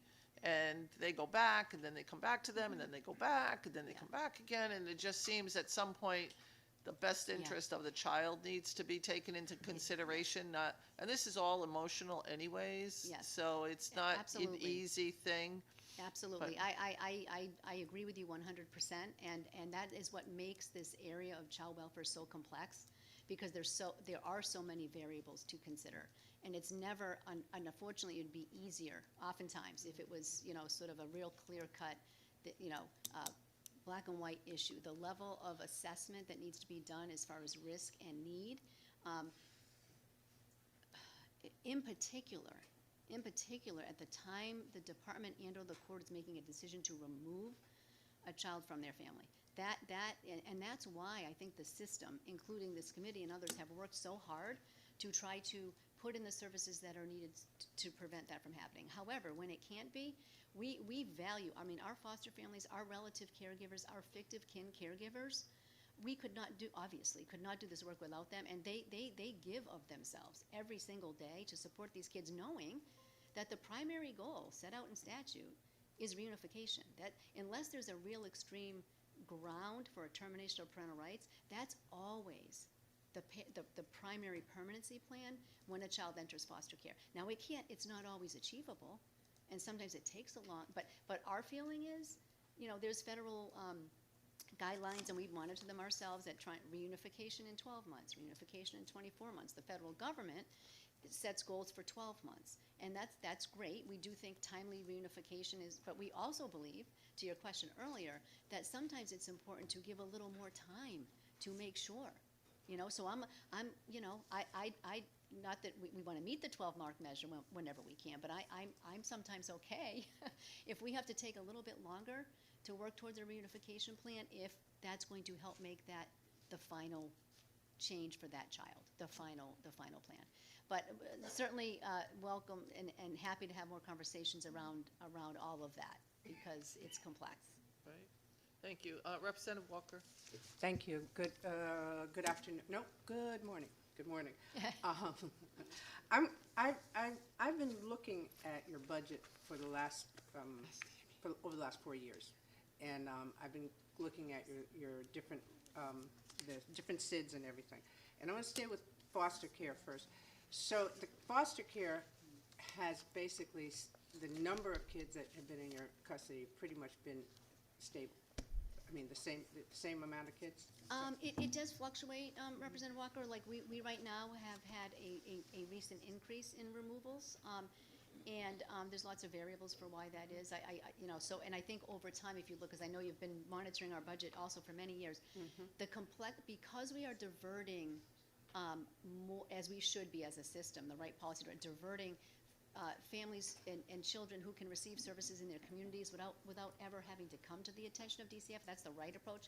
What that means then is the families that are coming to our attention may need more, may need more, and may be higher risk, and may be more acute. So that precipitates sometimes increased removals. But overall, and we certainly have those fluctuations. But generally speaking. So I just picked up 23. And I looked at your 23, and I sort of stayed where Senator Austin was talking about, which was board and care for children, adoption, board and care for children in foster care, and then board and care and children in short-term residential. In 23, they were much higher, the SIDS. So let's just say for adoption, in 23 it was 109 million, and now it's climbing up to 106. So it dropped down to 105 in 24. So in 1 year, there's a huge drop in your numbers. And part of the things, because I've talked to some people, families outside of the chamber, outside of here, in the community. Anyhow, part of their issues have been the reimbursement, the dollars that they receive, how long it takes for them to get the dollars, the process, and everything like that. We've got to look at that with great detail, because they are your backup system for the children that we are trying to place. And I just remember looking at your budget before, and we took such a dip. And I didn't ever hear anybody saying, we're down, and our numbers are down. Every time I talk to the commissioner, it doesn't matter, and they're stable, they're the same numbers, but yet how much we provide to the families is not. And that really, and right now we're struggling to get families. So we have to do something much better, and so we would like to see the plans, the actual plans financially of what are going to be changed in order to address the foster care families. Okay? I as you know, I very much appreciate that question, and I know we've had lots of conversations around this, and one of the priorities that we have, and not that this is a new priority, but plan to and am currently giving it heightened attention is not only the length of time it takes from the first time of inquiry that a foster family, and until full licensure is taking too long. And we believe that we have set up, maybe unintentionally, there's some structural barriers there that we think we can eliminate to shorten the time frame. So that's one thing. But I've been and- told that by foster Yeah. families, they get the child, but they don't see any money, Yeah, money so yes, for 3 to 4 months. Yeah. I almost That's called you not your- their child. I almost called you Your Honor. I don't Huh? know if that would, I almost called you Your Honor. I'm so used to being. Your Honor? Woo. I could do yeah, that yeah, better like than the that, senator. Anyway, yes, so I agree with you. So we're actually looking at, because I know we've had those conversations too around the supports that we provide. So the foster care, we recently, the legislature passed last session, the directive and the bill to create a report on the foster care rates, because we are 100% supportive of everything that we can collectively do to support our foster families, including looking at rates, including looking at, to your point, how long, so because foster care payments are done as so you do the placement and then it gets entered in the system and then there's a monthly batch run. So there's some logistics around it. However, we also think that there are some things that we can think about doing that would enable us to provide potentially some support at the time of the initial placement. Along with the other thing I did just want to touch on real quickly, if it was, I don't know if it was a question exactly, but to your point about the fluctuations in some of the line items related to foster care and adoption, some of that is predicated on the entries into care. Some are predicated on the exits. So in a from one biennial period to another, or from one year to another of the budget, some of the numbers are impacted by the entries may stay the same, but we are reunifying more, or we are achieving permanency in some other way, like transfer of guardianship or terminate, and so that can impact. And then in addition, for some of those alternate plans, there may be a subsidy attached to that would be coming out of a different line item. So it's a little bit, it's not static per se, but I agree. I understand, but I mean, Yeah. $6 million is Yeah. a lot Yeah. of difference. Yeah. So something is not being done, and I have a feeling if we really do the accounting, we're going to know where that something is. But the main thing that we have to do is make sure Yes. that the families are taken care of, Yes. because they are taking care of the children that we've asked them to take Absolutely. care of. So that's one. Absolutely. I'll jump over to something else. And we started talking about this at another meeting, but the YSBs got a letter from your new financial person, which I'm assuming is the gentleman sitting next to you, about their reduction in their amounts. And it was predicated on TANF dollars. So I just need to understand how that connects, because TANF dollars for you are more MOU. And so therefore, no matter what goes on with the TANF dollars, the MOU is is standing. So why does that affect a dollar amount when you're not getting any dollars out of the the TANF line? You are just being used for maintenance of not maintenance of effort, MOE. I'm sorry, maintenance of effort, like MOU, MOE. So I want to understand why did that happen? So he can introduce himself and then tell us. Yes. Okay. Good morning, everyone. Steve Francis, CFO, DCF. I'm sorry, your name? Steve Francis. Francis, okay. Yeah. Oh, we got another Francis, okay. I'm sorry? We have other Francis. Wait, this is my second. No, I'm not talking to you about that. I'm okay. giving you something Oh. to do. Okay, that she's reprimanding me. No. You're giving me the list and telling me to watch. Okay, Yeah, I'll be right back. okay. Go ahead, I'm sorry. Sure, no worries. So the YSB conversation, we sent a letter out. So what we did was periodically we're supposed to update the census on the calculation. So let's be clear, the amount of dollars did not change. What happened is we were using an outdated census from about 2008. We updated to the latest census, which was 2020. Correct. We've had population shifts within Hartford itself, which then creates a problem where pluses or minuses happened with the YSBs in certain areas. What we found was, and we should all know this by now, the larger areas, the Bridgeports, the Hartfords of the world, the larger cities got a little bit more population. As population shifted, the smaller towns then lost folks. When we did the recalculation based on the population shift, it shifted some of the funding towards the bigger locations. So overall, so the conversation wasn't about TANF, it was about the shift in the census, which is predicated the calculation of the YSB amounts. But the communication that you sent them was that your amount was going to change as of January 1st. What is this, 27, 26, 26. The information that you sent out in a letter was that the amount that they were going to receive was going to be reduced in January. Am I not, is that wrong? I'm not familiar with that communication. What we did communicate is that we made a payment for Q1 and Q2 late 2025. We then sent out a spreadsheet to all the YSB and leaders saying, based on what we've paid to date, this is your payment going forward, and that's what we can. January 1st, 26. Yes, 26 going Okay. forward for the remainder of the year. But I'm not. I'd have to check back to see what you got based on what we sent.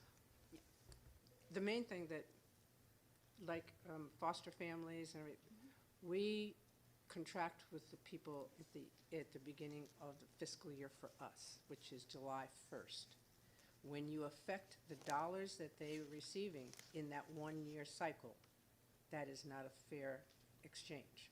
You can affect it after we finish the budget here, but by taking money out of that, that puts them in a very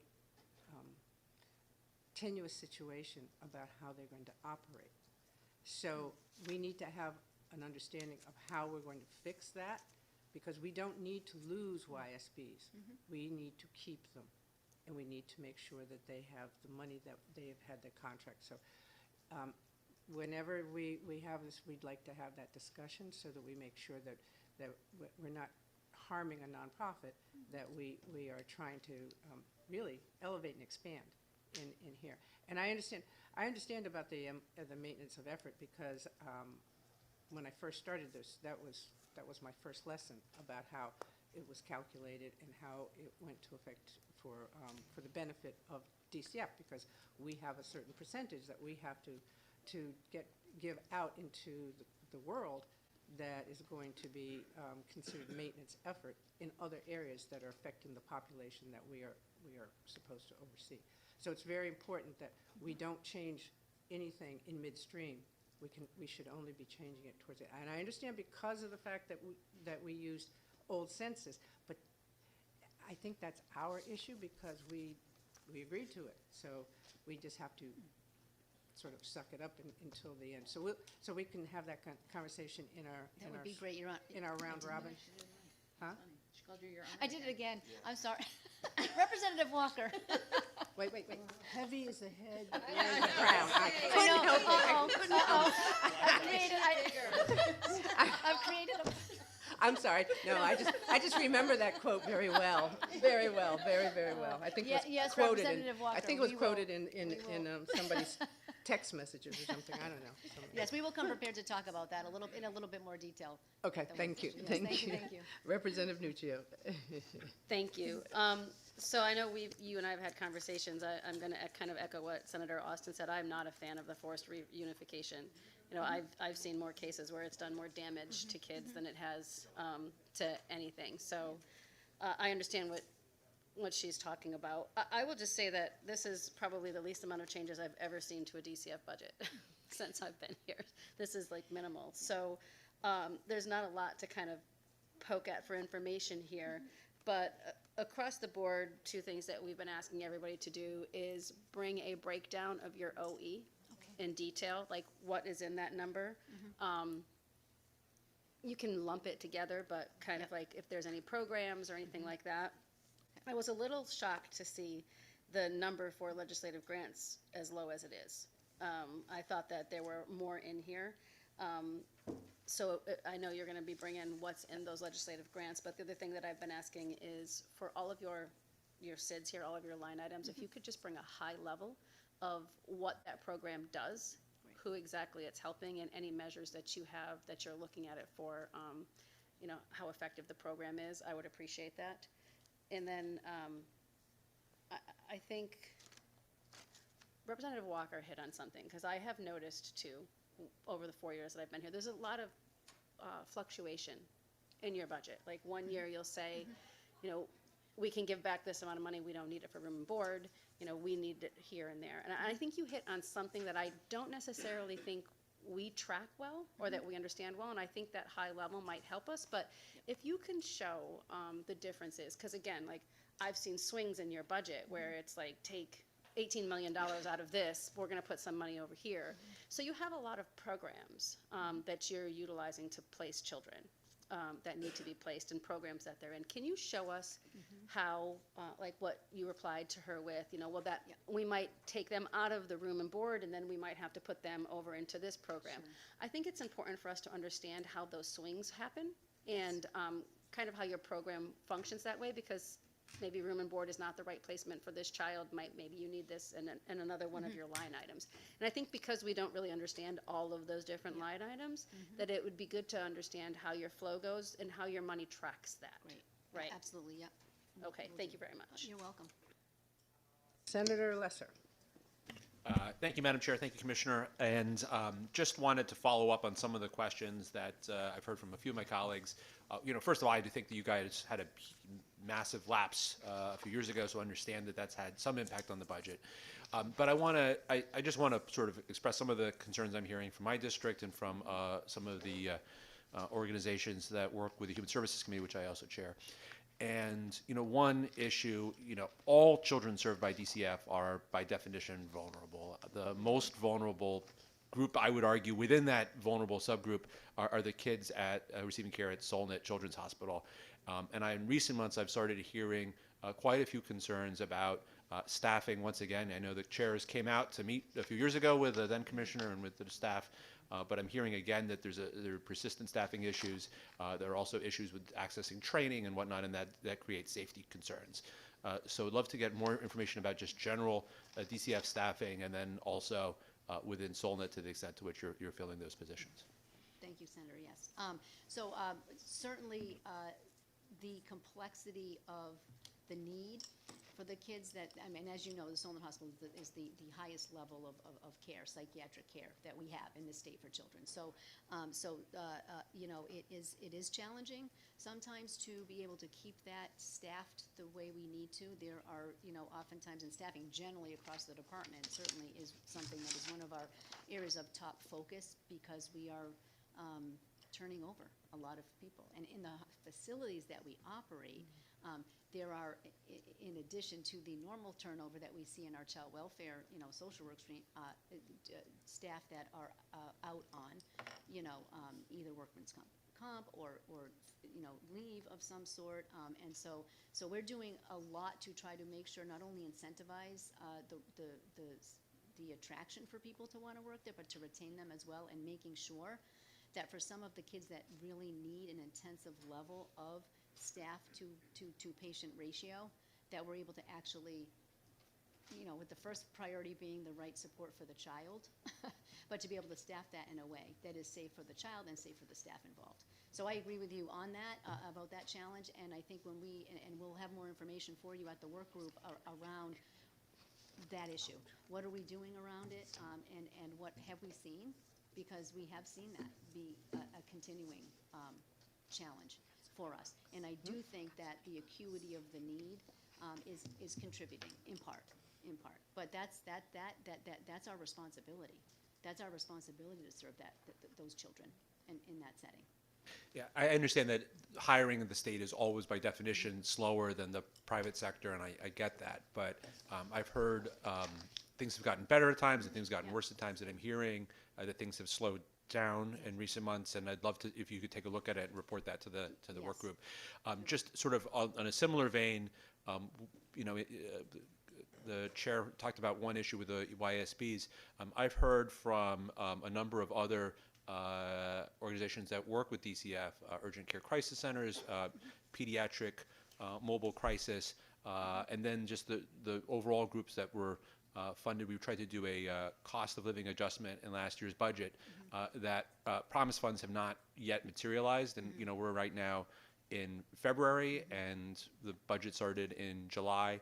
I've heard about organizations that have received hundreds of questions at closeout, and I'm just wondering what the department's sort of outlook is and what they seem to report a lot more roadblocks to receiving needed funds. And for groups like Pediatric Mobile Crisis, that means that they've lost their 2026 funding. They didn't have any funding. So how are we going to maintain that safety net when DCF seems to be putting up some challenges to that funding? Yes, thank you for that question too, and appreciate it. We obviously work closely with our provider community and need them.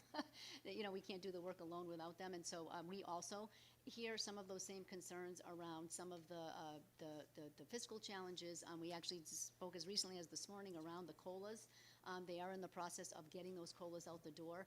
We will be communicating with the providers around that, and we, you know, we would take responsibility for some delay in getting those out the door, but we are working on that, Steve and his team, to expedite that, because they need those funds in order, obviously, to operate their businesses. So that's just the general COLA response, and those will be coming, you know, as soon as possible. Many are already out the door, but they're in the process of getting their contract amendments completed now. And we will intend to communicate with the providers so they have an anticipated date for that, which is as soon as possible, in expediting that. I also wanted to just briefly, if you wanted me to, Senator, or if you want it for the work group, just as far as the crisis continuum and the mobile crisis and the UCCs, I may actually have, Frank, do you mind stepping back up to just assist with this? As you know, we, along with the legislature, are really proud of the continuum that the state has stood up to assist with some of this support that kids are needing. The UCCs and the model around that, we are actively working both with DSS and the provider community on figuring out a way to make sure that model is sustainable. The evolution of that, of course, as far as the budget goes, it was in our budget and now with DSS. But I've been really impressed by the collaboration amongst all the groups, the providers, us, DSS, to figure out a way to make sure that the model can be sustainable. Some of it is related to the Medicaid rates, some of it, not all of it. And so we have been able to keep them, you know, doing the work that they do, and they're so fabulous, and they have such great outcomes. And so that work is ongoing, and Dr. Gregory and his team and the team at DSS and providers actually created a work group to sort of look at, are there elements of that model that that we can still maintain fidelity to, but be able to actually make it more sustainable along with the increase in the Medicaid rates. And so I don't know if you had anything else you wanted to add to that, Frank, or anything with regards to the mobile crisis, because we did use carryover funds to support the mobile crisis teams and to make sure that they could continue to operate. Right, I think, Commissioner, you explained it well, particularly in terms of the UCCs, so those conversations are ongoing, and again, in partnership and really deferring to DSS, who holds those contracts. Now, in terms of the mobile crisis, there was, as you referenced, Senator, the money in the coming year's budget, but not in the current year. We were able to work with each of the providers and identify what their gap might be and address that gap. I take your point and would defer to my colleagues at fiscal as to whether that money that's been identified has actually gotten out the door, but those funds have been identified to bridge the need to get to the funding that kicks in. So my understanding is that the administration promised mobile care crisis providers funding because there's a shortfall. There was, I think, an inadvertent shortfall in 2026 funding for them, and there's funded in 27. But the question is, how do we keep those operations going in 2026? And that funding never arrived. And so that funding was promised. It's not been out there. And you know, I don't know how they're keeping their lights on, but I hope they are. I don't know. Go ahead, Frank. Again, so the amounts I believe have been identified. I would have to defer to Dr. Francis about the scheduling of payments. Yeah, because go ahead. Yeah, Senator Lesser. So there was a funding gap that we identified. We have been making payments on a quarterly basis, and we will continue to fund that gap. I will definitely circle back with you and the working group as to regards to what challenges organizations are facing at this point. Yeah. I would welcome that. Thank you very much. And thank you, Madam Chair. Representative Newton-Datham. Thank you so much, Madam Chair, and thank you and welcome to the new commissioner. in my committee, Government Oversight, we had a hearing with DCF in August to talk about some of the issues that were raised. Subsequently to that hearing, we've heard about the Child and Family Service Review, which is done by HHS. And it seems that we are falling behind some of the federal markers when it comes to some of the work that we're doing. And I understand that there's a performance plan in place that's working with mental health, safety, and other sort of stability for children who are in DCF care. Could you bring to the working group the performance plan and how you are addressing some of the issues that were raised in the audit report when it comes to those metrics? And sorry, go ahead. No, sorry, saying yes, of course. That would be great. And then, yeah, 'cause we just want to see how the metrics are going. Secondly, question is regarding the 5 million for the reflecting current requirements. Can you please bring to the working group how these sort of increases, particularly the 4 million for board care for children, how that is going to be helping the caseload, or is it the increase in cost per case that we have? If you can just bring that to the working group, that would be great, because I'm a little concerned that, we're having performance issues in meeting standards. We're putting more money into it, but, how are we ensuring that these budgeted funds are meeting the needs of the children in our state, particularly when you hear cases of severe issues that have happened in our state.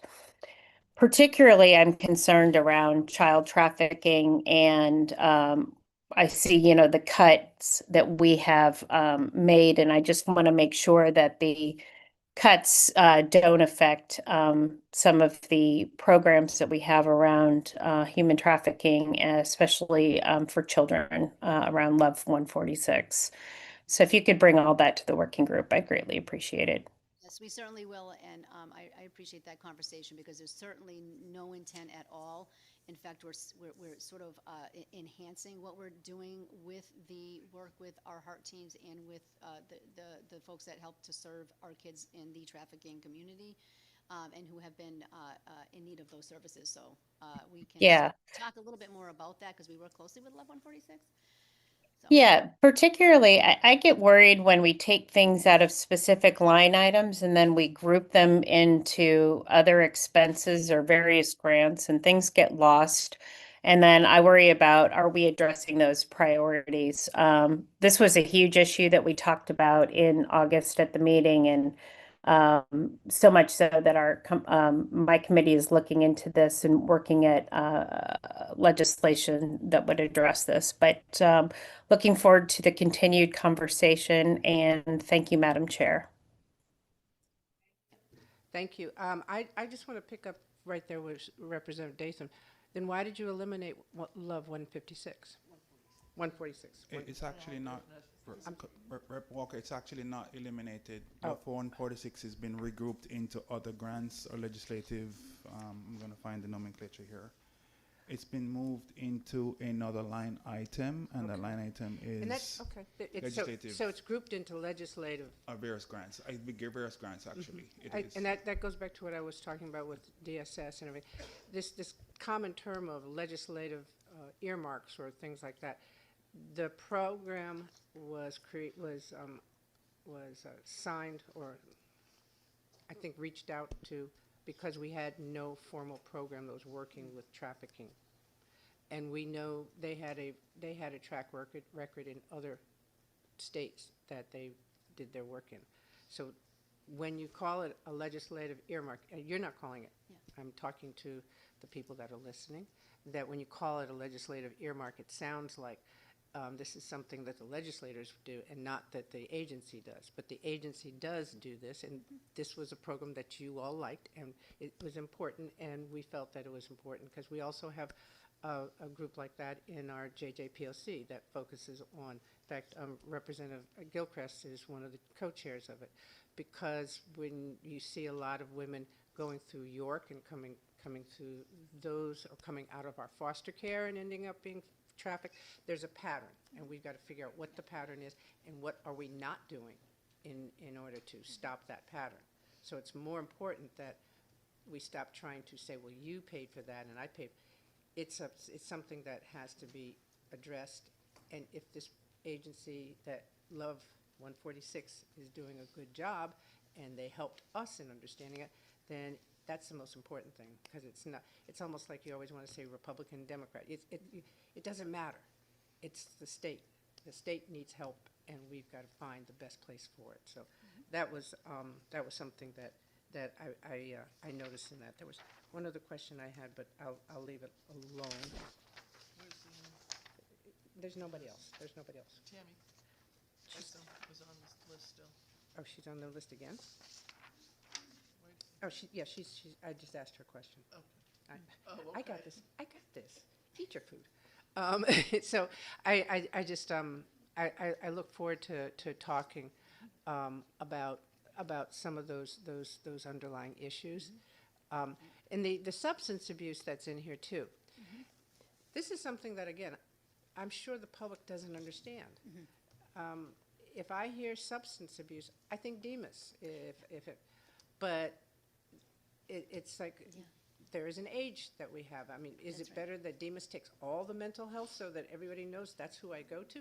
Or do we have them go to us so that we can send them back to you, and then they get caught, and it's like, parents going back and forth saying, no, it's not me, it's him, or something like that.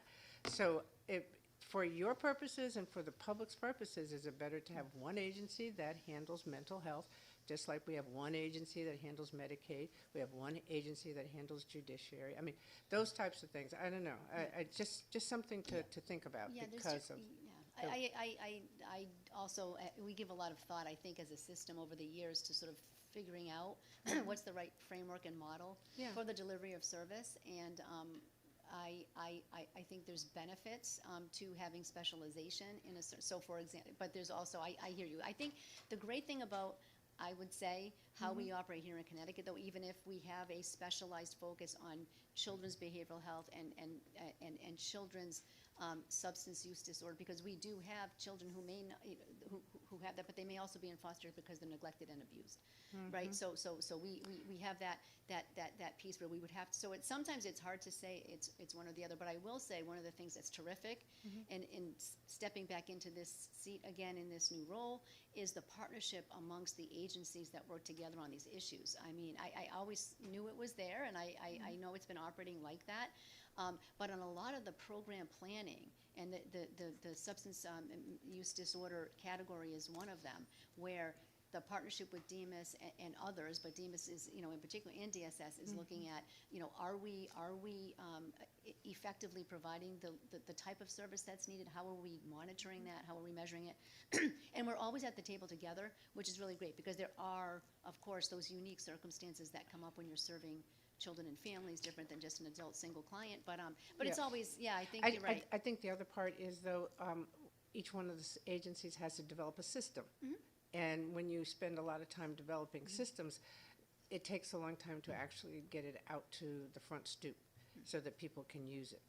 And and I know, and we've gone through memorandums of understandings that go, for miles and miles, because we have all our lawyers get over here and they all have to sign off and all that. I just think that we get caught up in the minutia, and it takes us a long time to get to the people who really need to hear from us and stuff. It's not, again, the backroom operation gets really clogged up, but when it's one agency, there's no backroom operation, because that's the agency. And so I don't know. But anyhow, we're done. We're done. Thank you.